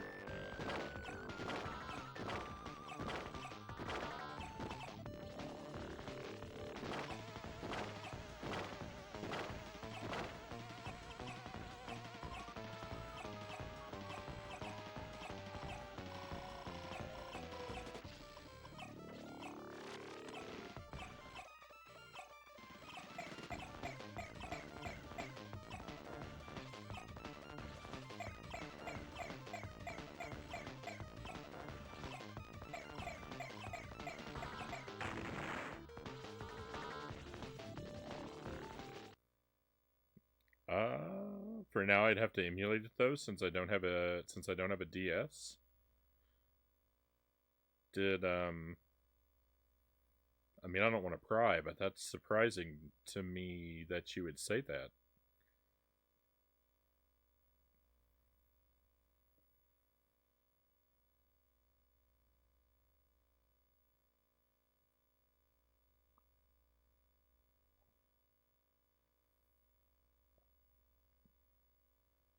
Because I feel like you've talked about having a lot of virtual games on your DS, so I don't know if you've lost or gotten rid of it.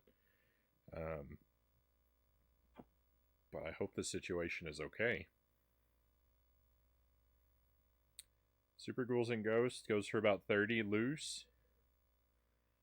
Complete in box 120 and new 390. Wow.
Not that one. They haven't ever re-released Ecclesia for any collection or virtual console that I know of. Still hoping for a Castlevania DS collection, like they did for the 3 GBA games, but that seems unlikely. Yeah, I don't have a lot of hope for those being re-released.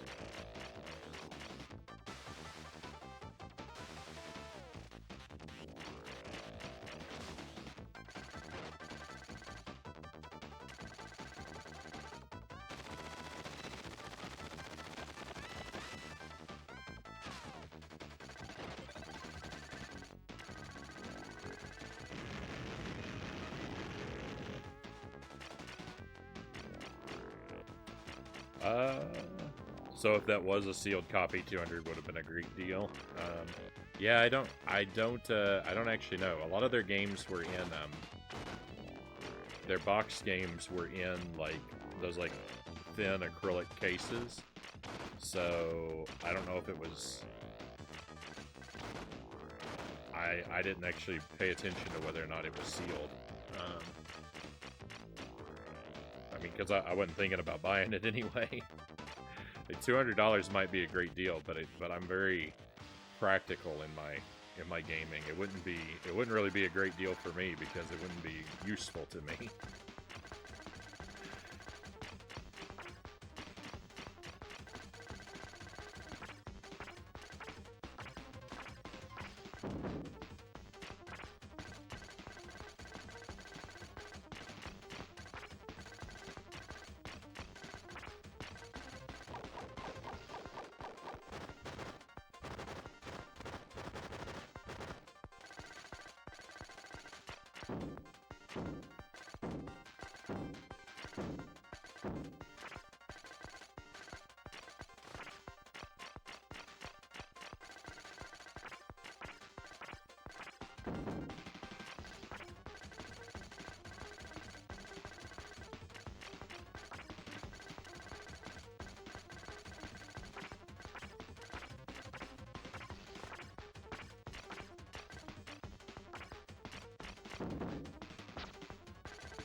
I don't use my bombs very often in this game, but I tend to use them on this guy a lot.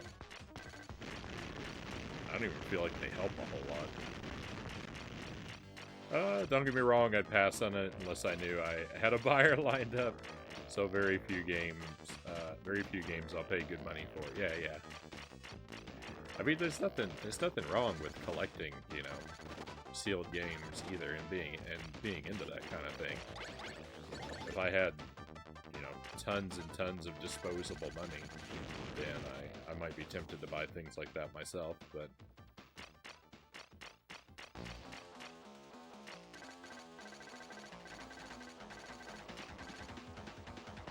for me in my situation, my interests just always lean toward practicality, personally, but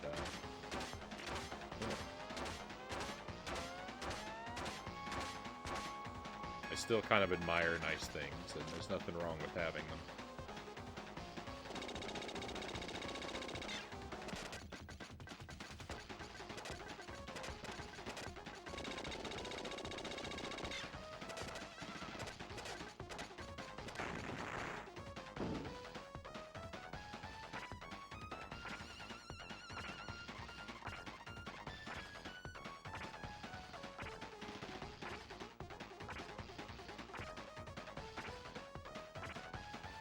I like to go on eBay, search by the highest price, and just window shop, Conga says.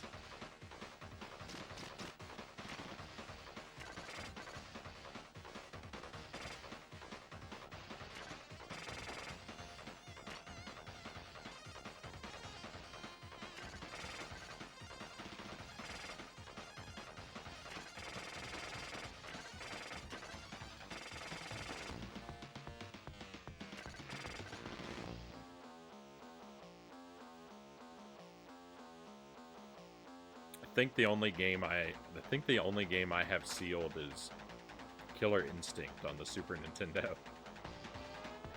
And the only reason it's a sealed copy is because I just don't have much of an interest in fighting games.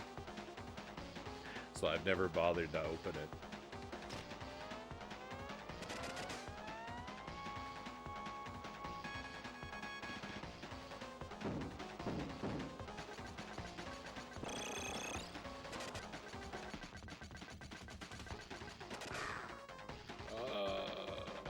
That's a shame.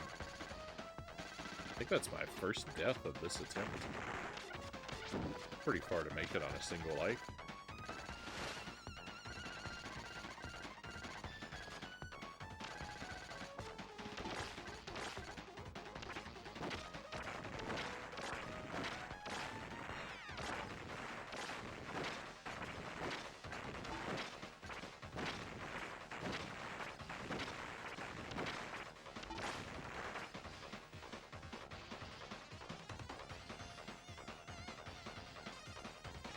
Killer Instinct on the Super NES is so underrated, Jozo says. My cousin had it when we were kids, and I would play it with him from time to time. I was never very good at it. I kind of like the characters, though.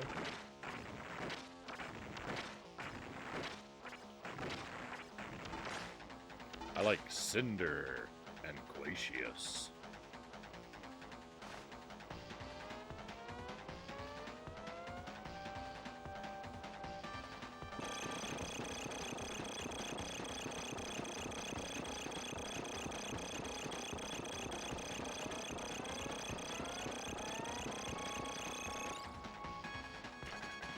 Whoa.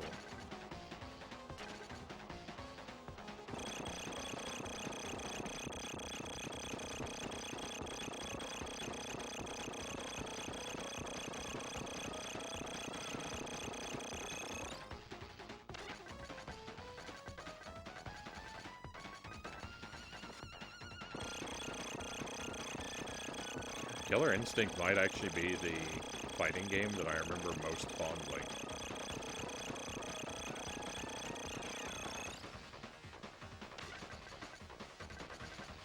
Aside from, like, Super Smash Brothers, which is more of a party game than a fighting game to me.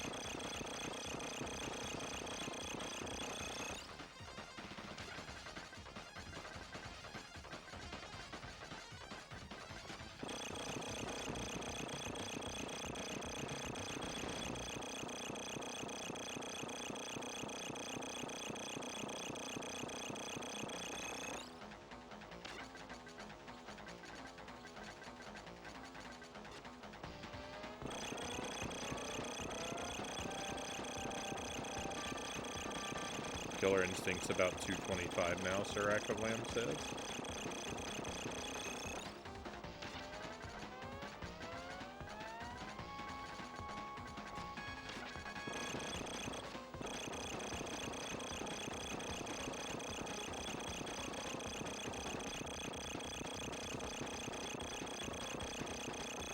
Trying to catch up on the rest of that.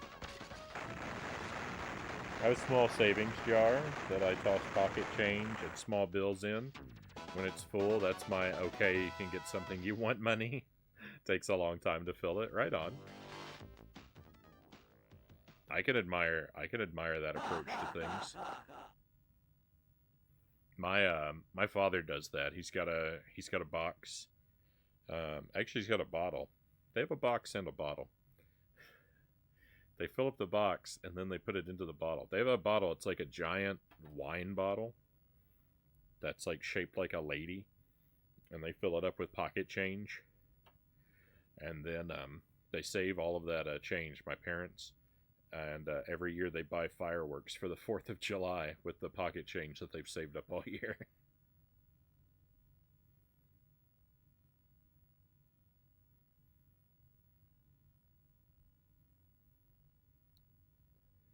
Street Fighter 2 Turbo and Killer Instinct are the only great fighting games on the SNES, in my opinion, Chozo says. The rest aged really poorly.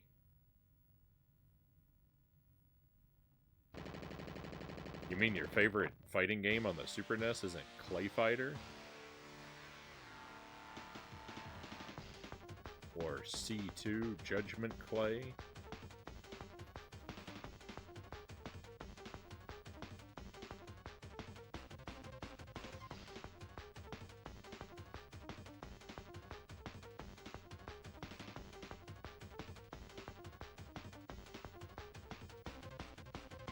Ikebod Clay is my main, Conga says.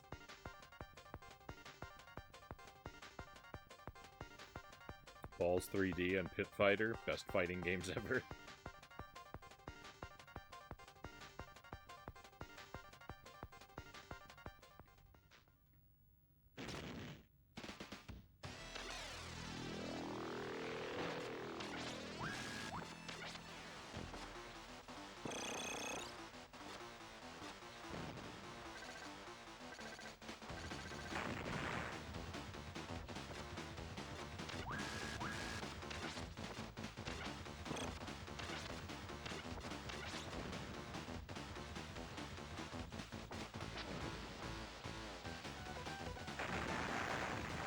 I believe I came across a copy of Street Fighter 2 on the Commodore 64.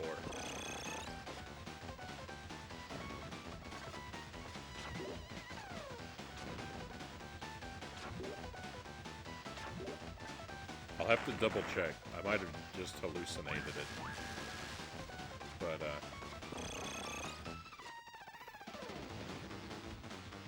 no, I blew that guy up again.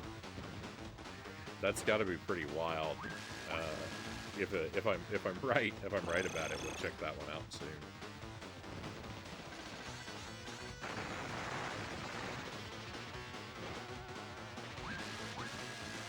For anyone who wasn't here on Friday, Smash TV.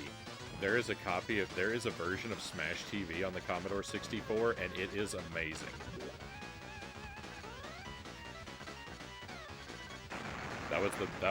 That was the best discovery of the night on Friday.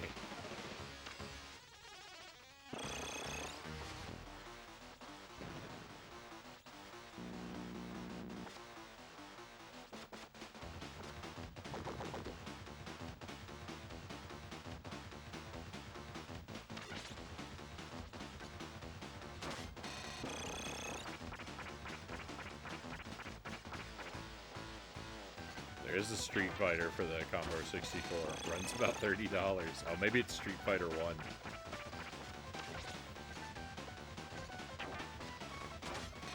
Either way, we've got to check it out.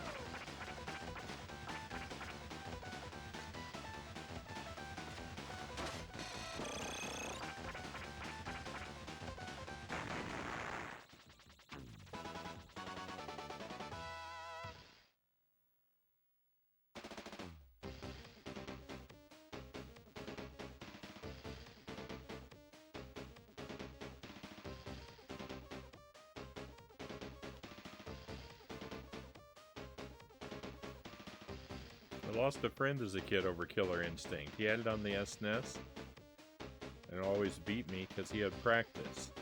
I had a Saturn and Street Fighter Alpha, and I purposely let him be competitive with me so we would have fun. Once I pointed that out to him, he didn't want to game with me anymore.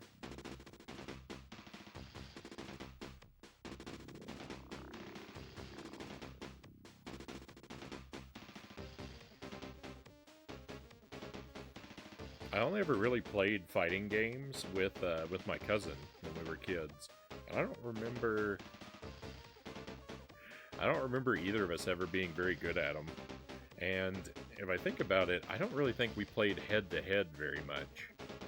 I think we kind of just took turns fighting against the computer. Neither of us were, like, particularly competitive, I guess.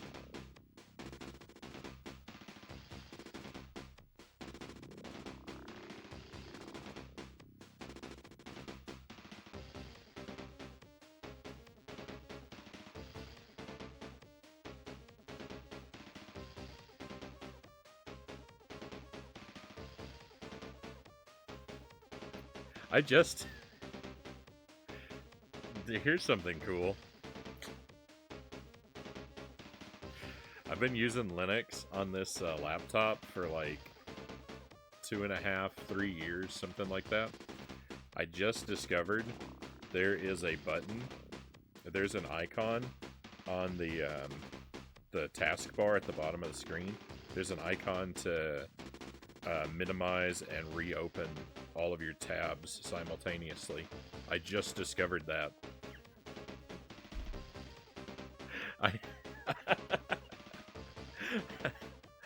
Dude, this would have been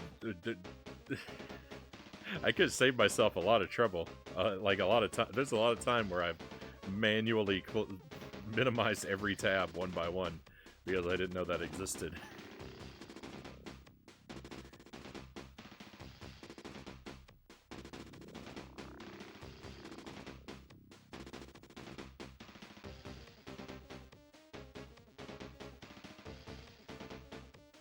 So I've got for Commodore 64, I've got something that claims to be Street Fighter and Street Fighter 2. The Street Fighter 2 game is tagged Europe, so it might not have been an American release, or this could be a bogus file. But supposedly I have a Street Fighter 1 and 2.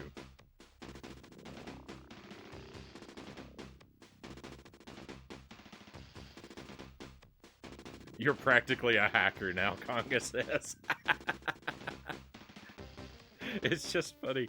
It's just funny because it's the little thing that's been just staring me in the face for a couple of years now, and I just discovered it.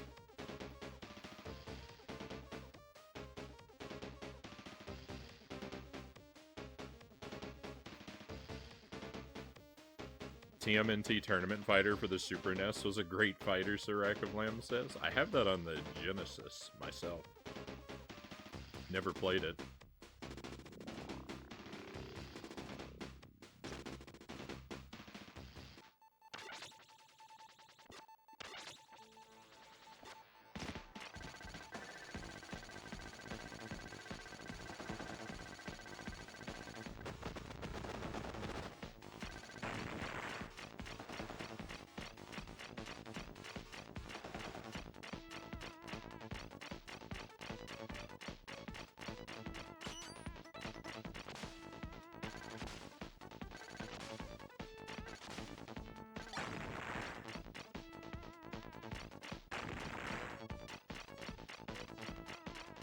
Tournament Fighters was a lot of fun, Conga says.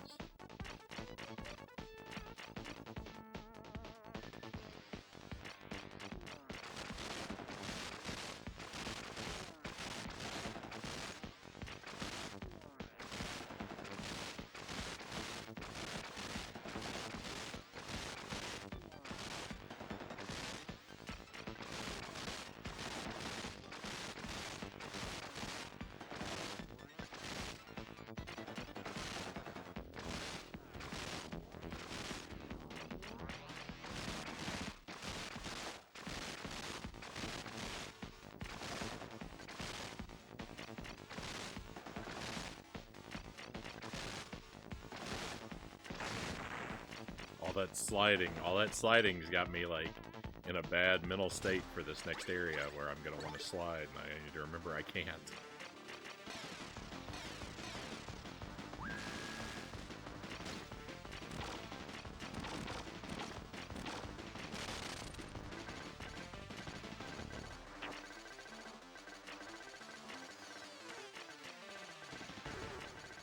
Can't slide, can't slide, can't slide, can't slide. Just keep telling myself that so I don't try it.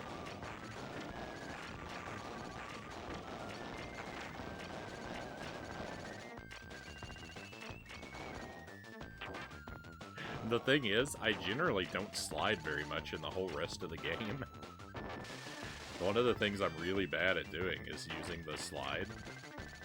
But I use it so much for that one boss fight right before this one, and it would be so useful when he's doing that handstand attack. Oh, hey! Hey, Raiders, welcome in! Sarcodius, thank you for the raid, Sark. Always a pleasure to have you here, my friend. How are you doing? How did your stream go? What achievement set were you working on tonight? Apocalyptic, welcome in. Thank you for coming along. Thank you, Conga, for shouting out our friend Sark. Definitely, if you're hanging out here, if you somehow don't know Sarconius, use that link. Give our friend a follow. Sark does retro achievement hunting, and he takes on some brutal challenges. If you like retro games and you like the struggle, you will not go wrong. You will not go wrong. Doing well. Started up and badged Power Blade on NES. Very fun. Would recommend Power Blade. Can I ask what kind of game that is? I don't know if I've ever heard of that one.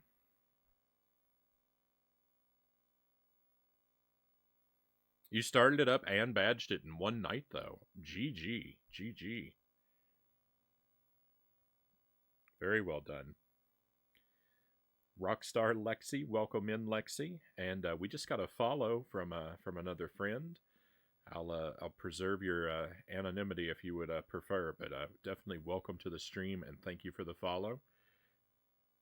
And a second one. Thank you to you as well. Thank you very much for coming on board with us.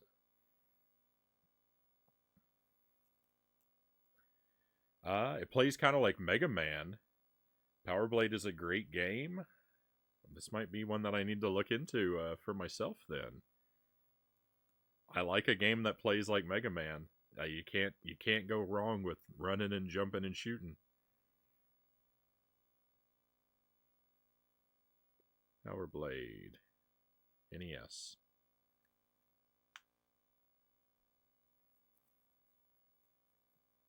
If you played Shatterhand, it's quite similar to that. Oh, I've only ever played a little bit of Shatterhand. That's a game I really want to sink my teeth into, though. That seems like a lot of fun. Welcome in the Stone Philosopher Leo. Hey, thank you again for the follow. Welcome to the stream. You can say who. I'm just quiet because I'm walking to work. Right on, right on.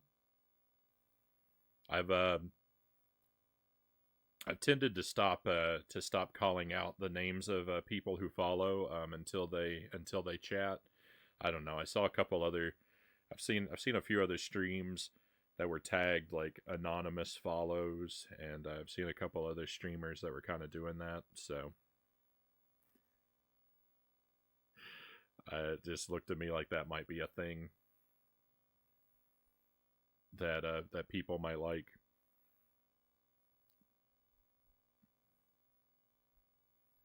But I definitely appreciate you. Thank you. And have a safe walk. Have a safe walk to work.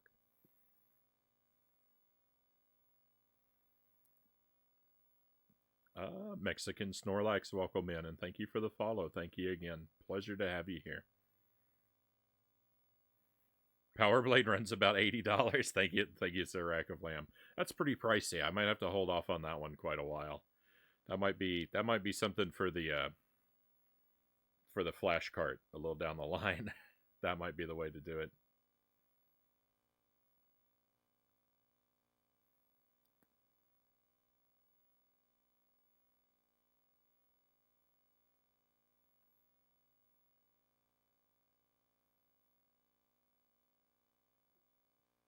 Shatterhand is a classic on NES, Chozo says. Yeah, I played just a little bit of it. Just a brief sampling of it when I first got it ages ago. And yeah, I'm looking forward to it. I just haven't made the time for it. But it seemed, my first impression of it was really positive. Dynamite says, I feel using the slide is cheap because you're invincible when you do it. Why, in reality, would you be able to do that and not die? I don't know. I'm not ready for a no slide run. I'm not ready for a no slide run, Dynamite. Maybe further down the line. No, for now I need it. I disagree with that, Death. The first one there was my fault. The second one, not so much.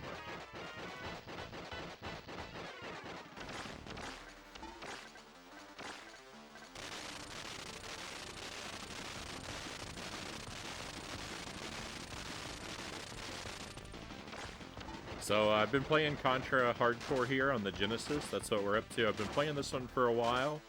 I've found, I think, almost all of the endings, and I've played through to credits with each of the characters at least once, except this character here. And the path I'm on, I've never completed yet. I've gotten up to at least the first phase of the final boss. I don't really know what the battle's going to be like in its entirety, but I keep tripping at the finish line. I'm blundering that last fight really badly.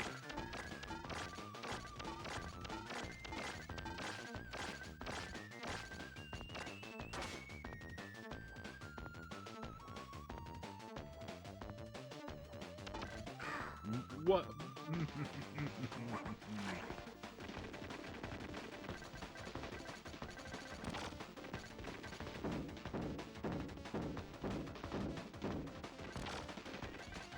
I don't like this character very much, the robot character. Some people have told me this is their favorite character, but I don't like his moveset. I don't like his weapon set, rather. But I'm kind of stuck with him because of the way I've been working through the game.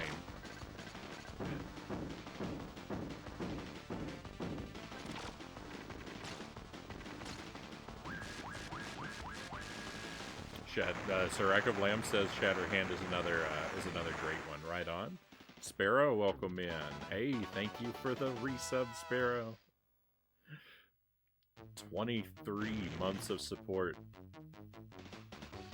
I'm very grateful for you, my friend. You've been very good to me. Thank you for that. 23 months. That's almost a year.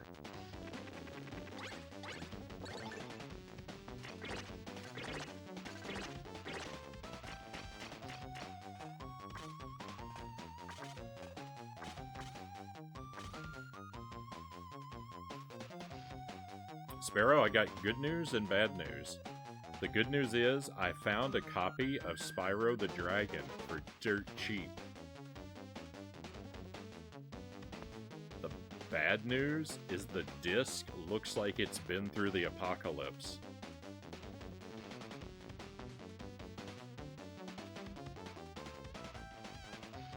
Spider-Man, did you say?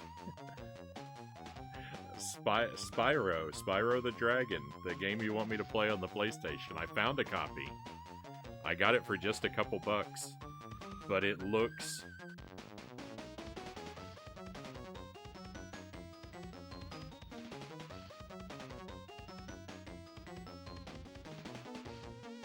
It looks horrifically mangled.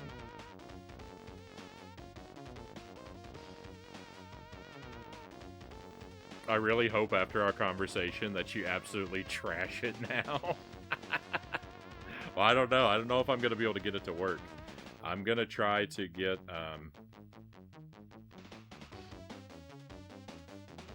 23 months is almost a year. It's even more almost 2 years.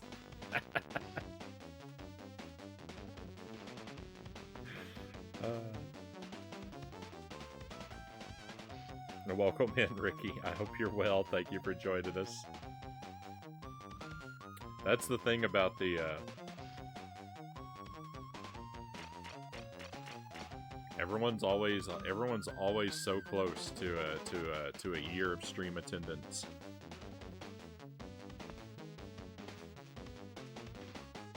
But it's like a mirage in the distance. The 1 year mark just keeps slipping further and further away the closer you get to it.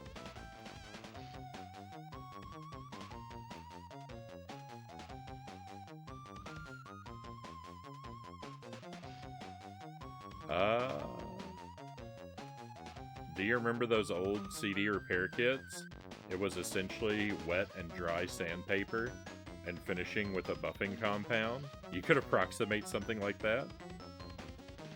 I have a buffer if you can't get it to work. Oh, so I might... No, I might have connections to someone with, like, an industrial strength buffer.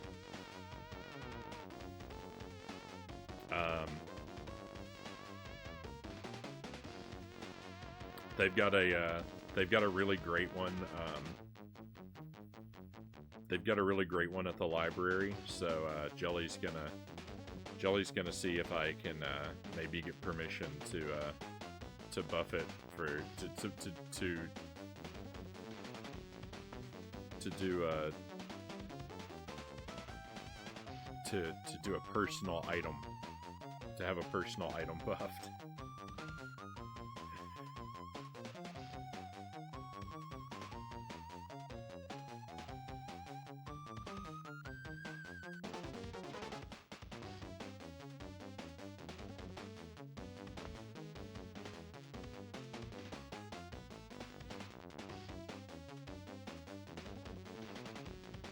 We just use toothpaste, Ricky says.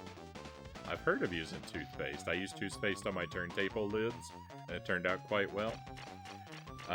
So the thing is, like, one of the weird things about the copy of Spyro that I bought, though, is it had an extra disc in it. Like, the case is a 1-disc case, but there was a second disc tucked into it. And I don't know if it's a demo disc or if it's a second copy of the game.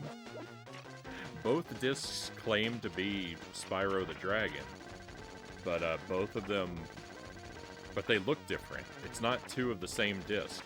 One of them's silver, and one of them is purple and says not for sale. And so I think the purple one might be a demo disc, but like it shouldn't have been included. So I got some sort of bonus, but they both look terrible. They both look absolutely awful. They look like someone attacked them with a bread knife.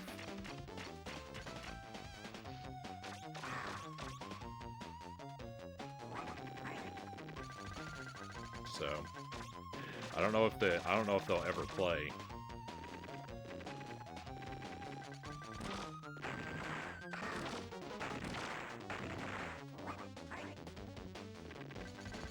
But like I said, it was only a couple bucks. I got both the discs for basically the cost of the manual that came with it.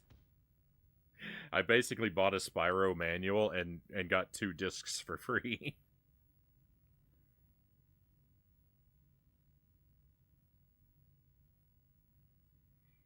As long as the top surface is sound, I'm confident you should get it working. Maybe a few skips here and there of the audio. Which is a shame because the music is brilliant.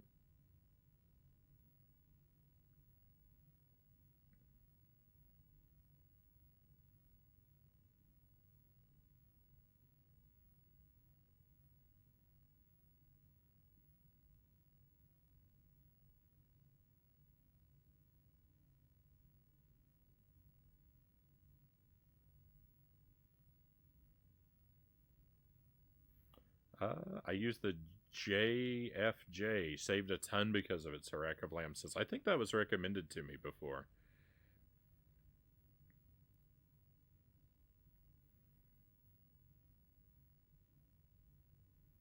The track I made, Sparrow's Flight, is based off one of the levels in Spyro. Oh, I didn't know that, Sparrow. Hopefully I'll remember to keep an ear out for it if we get around to playing that one. Is this the furthest you've ever gotten? Yeah, Dynamite. I've only made it up to this boss. I've not been able to conquer this guy yet. Soundtrack by Stuart Copeland.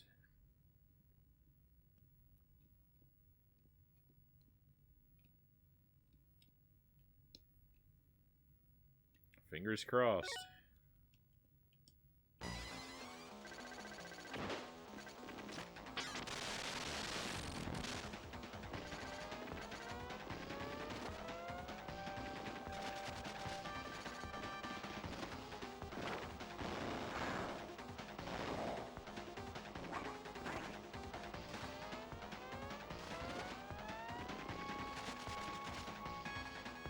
Ooh, I got real lucky there.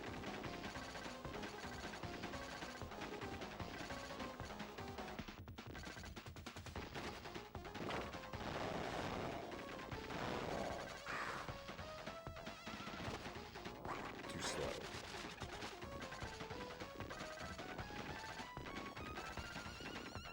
I think what you said, Dynamite, about the slide being like, about feeling that the slide is cheap. Because, like, how does it, how do you survive? Like, the logic of it. I think that what you said about that makes sense if you think about the slide as a dodge. That doesn't make sense, I guess. But if you think of the slide as an attack, I think it makes a little bit more sense to me. Ugh, you've beaten me, but this will be no victory for you. Hey, welcome in. UN Squadron Micah. Thank you, Micah, for the bits. 215 bits. Very much appreciated. Thank you kindly. I hope you're doing great. Hey, Christian Cool, welcome in. We got phase 1. We got phase 1. Ugh, you've beaten me, but this will be no victory for you. When I die, a missile armed with the alien cell will take off. You will see the world burn in the flames of hell? Ugh. Oh my. We have to fight the missile? There's a level on the missile?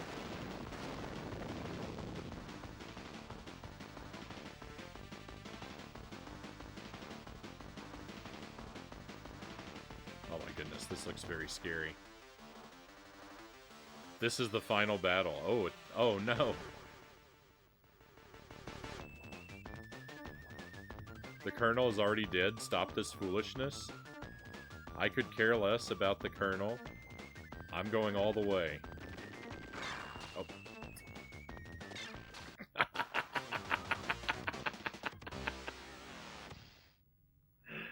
Oh. Wow. What an ending.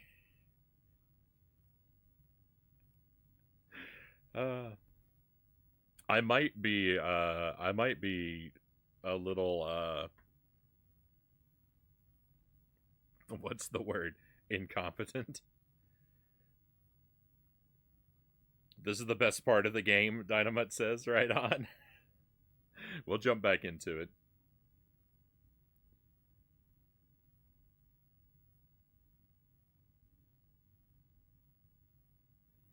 Sparrow says, the level's called Dark Hollow. The piece I wrote is not a direct copy or follow of the theme of that, but it uses the same electric piano. It's very heavy on the bell-type timbers. It's a beautiful sound you can coax out of that instrument if you play with just the right amount of pressure on the keys. And since Spyro the Dragon was the first place I ever heard it, it's forever associated with Spyro, and those magical skies in that game.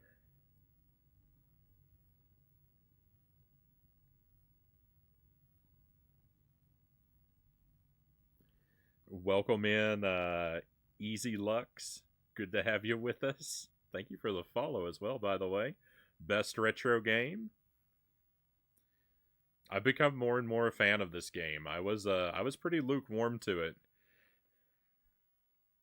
My feelings were pretty neutral toward the game at the beginning, but the longer I've played it, the more and more it's been growing on me.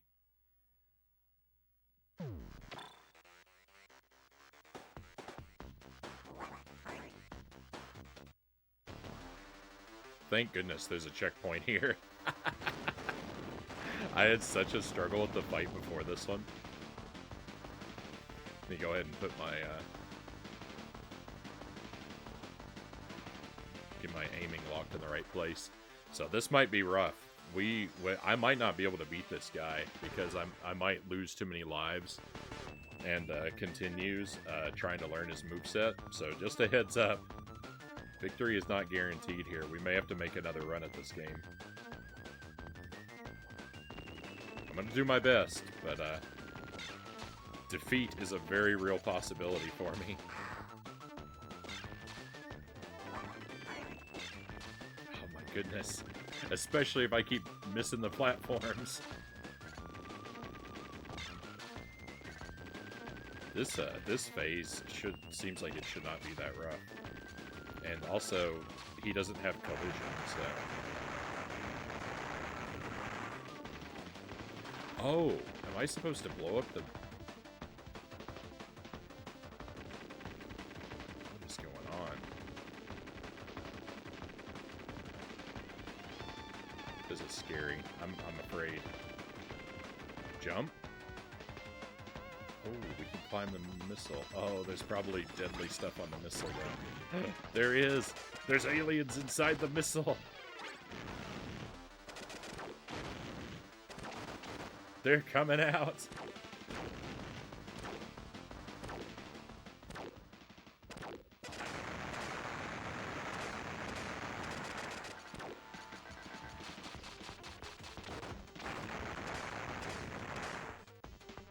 Well, I got lucky there. Okay, this is... Alright, so this is going to be the final boss.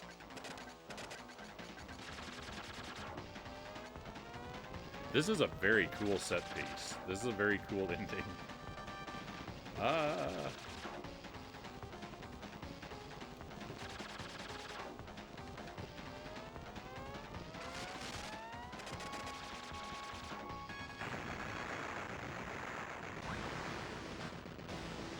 It's Mother Brain again.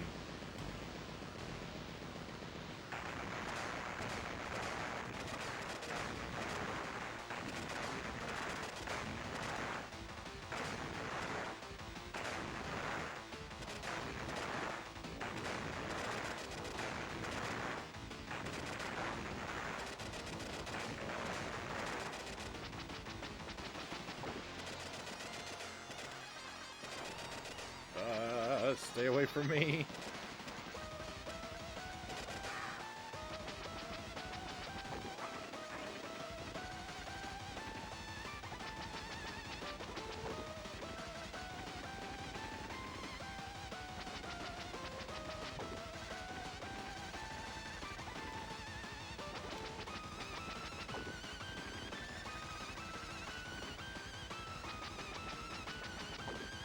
I mean, I don't look forward to trying to fight this guy on a no-slide run.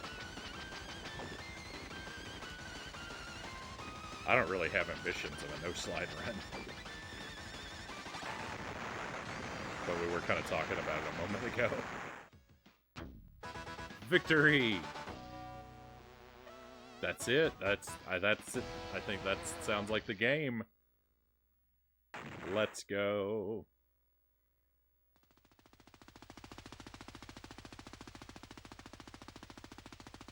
Hey, brother. Sorry to keep you waiting. Thanks for the hand. Good job. You're in for a hero's welcome.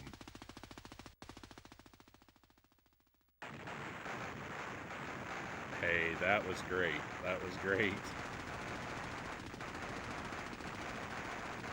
Scary. Thank you for the GGs, my friends. Thank you, Sark, Micah, Dynamite. Thank you, thank you. We've done it. I think I've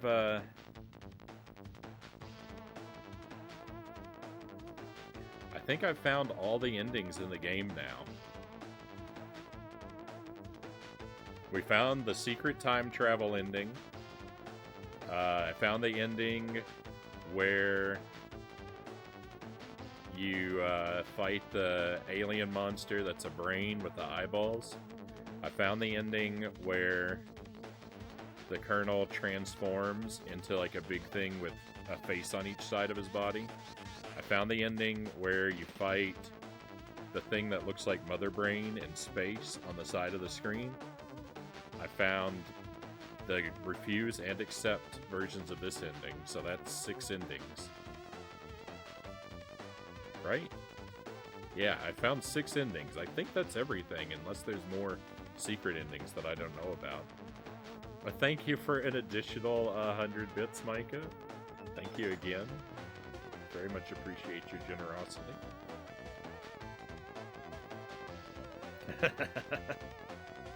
Time travel is not for the faint of heart. You can run into many perils out here in the past, but the rewards are magnificent.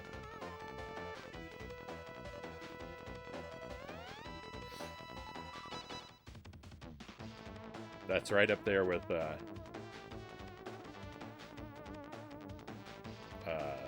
give me that chicken. You use that in the DJ set a few times throughout. I've got that bookmarked, Sparrow. I haven't been able to listen through it yet. I definitely want to. Good job.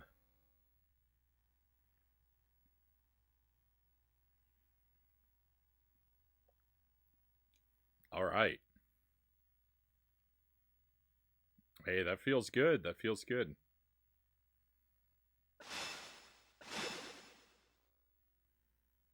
So now, I mean, there's more to do with this game. I can definitely get better at it.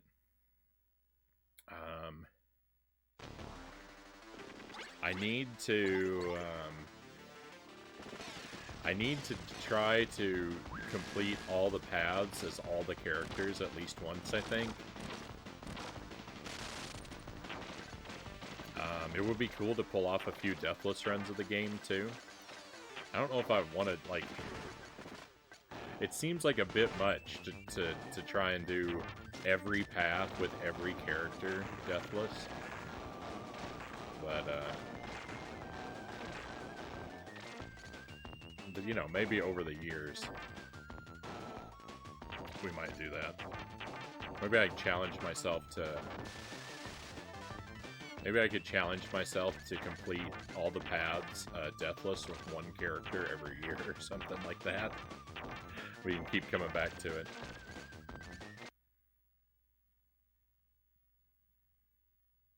You did a great job on that boss for a first time, Dynamite says. Thank you, Dynamite. Thank you.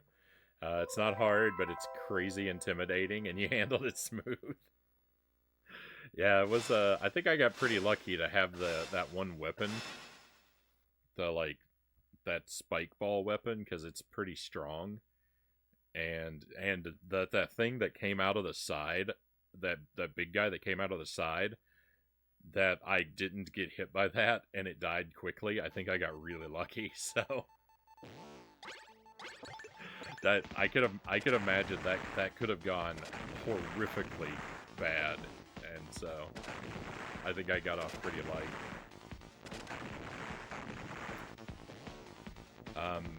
But I think at this point, I guess.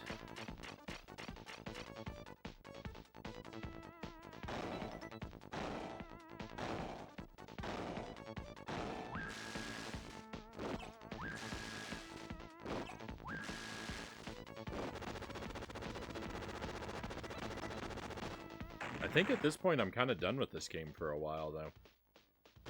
We'll pick it back up every now and then, but I don't think it's going to show up as regularly. But been a lot of fun. But I think I've exhausted its, you know, baseline content.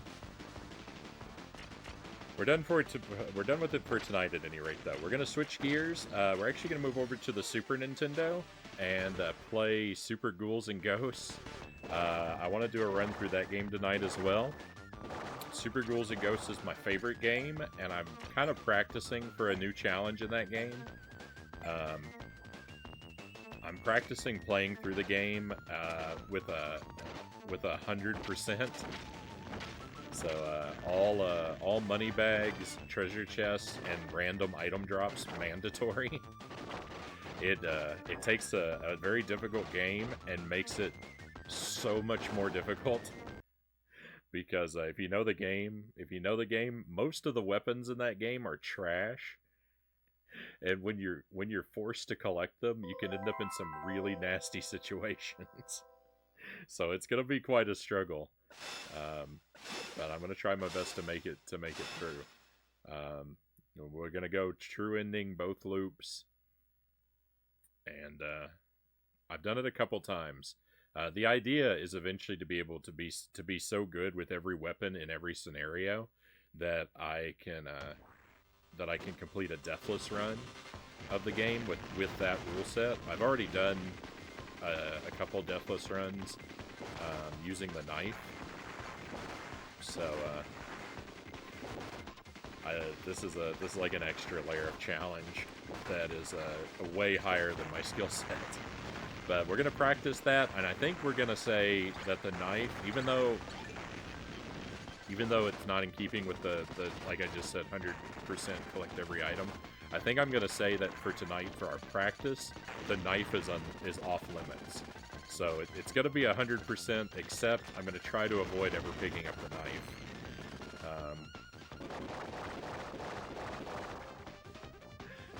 It's a complicated mess, I know.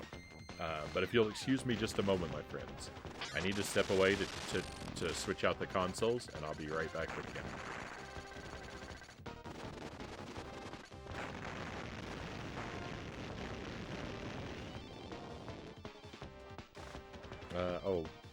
Dynamite says, when I try and no death this, the only time I die are in the two versions of the Doctor.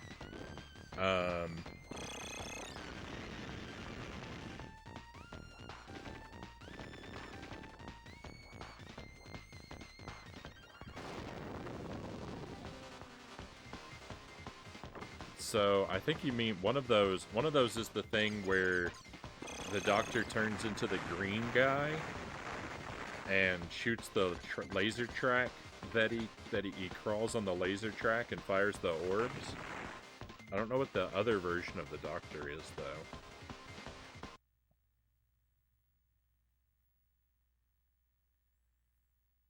What's the other that fight with the when the Doctor transforms into the green guy? That fight is like that fight is so hard.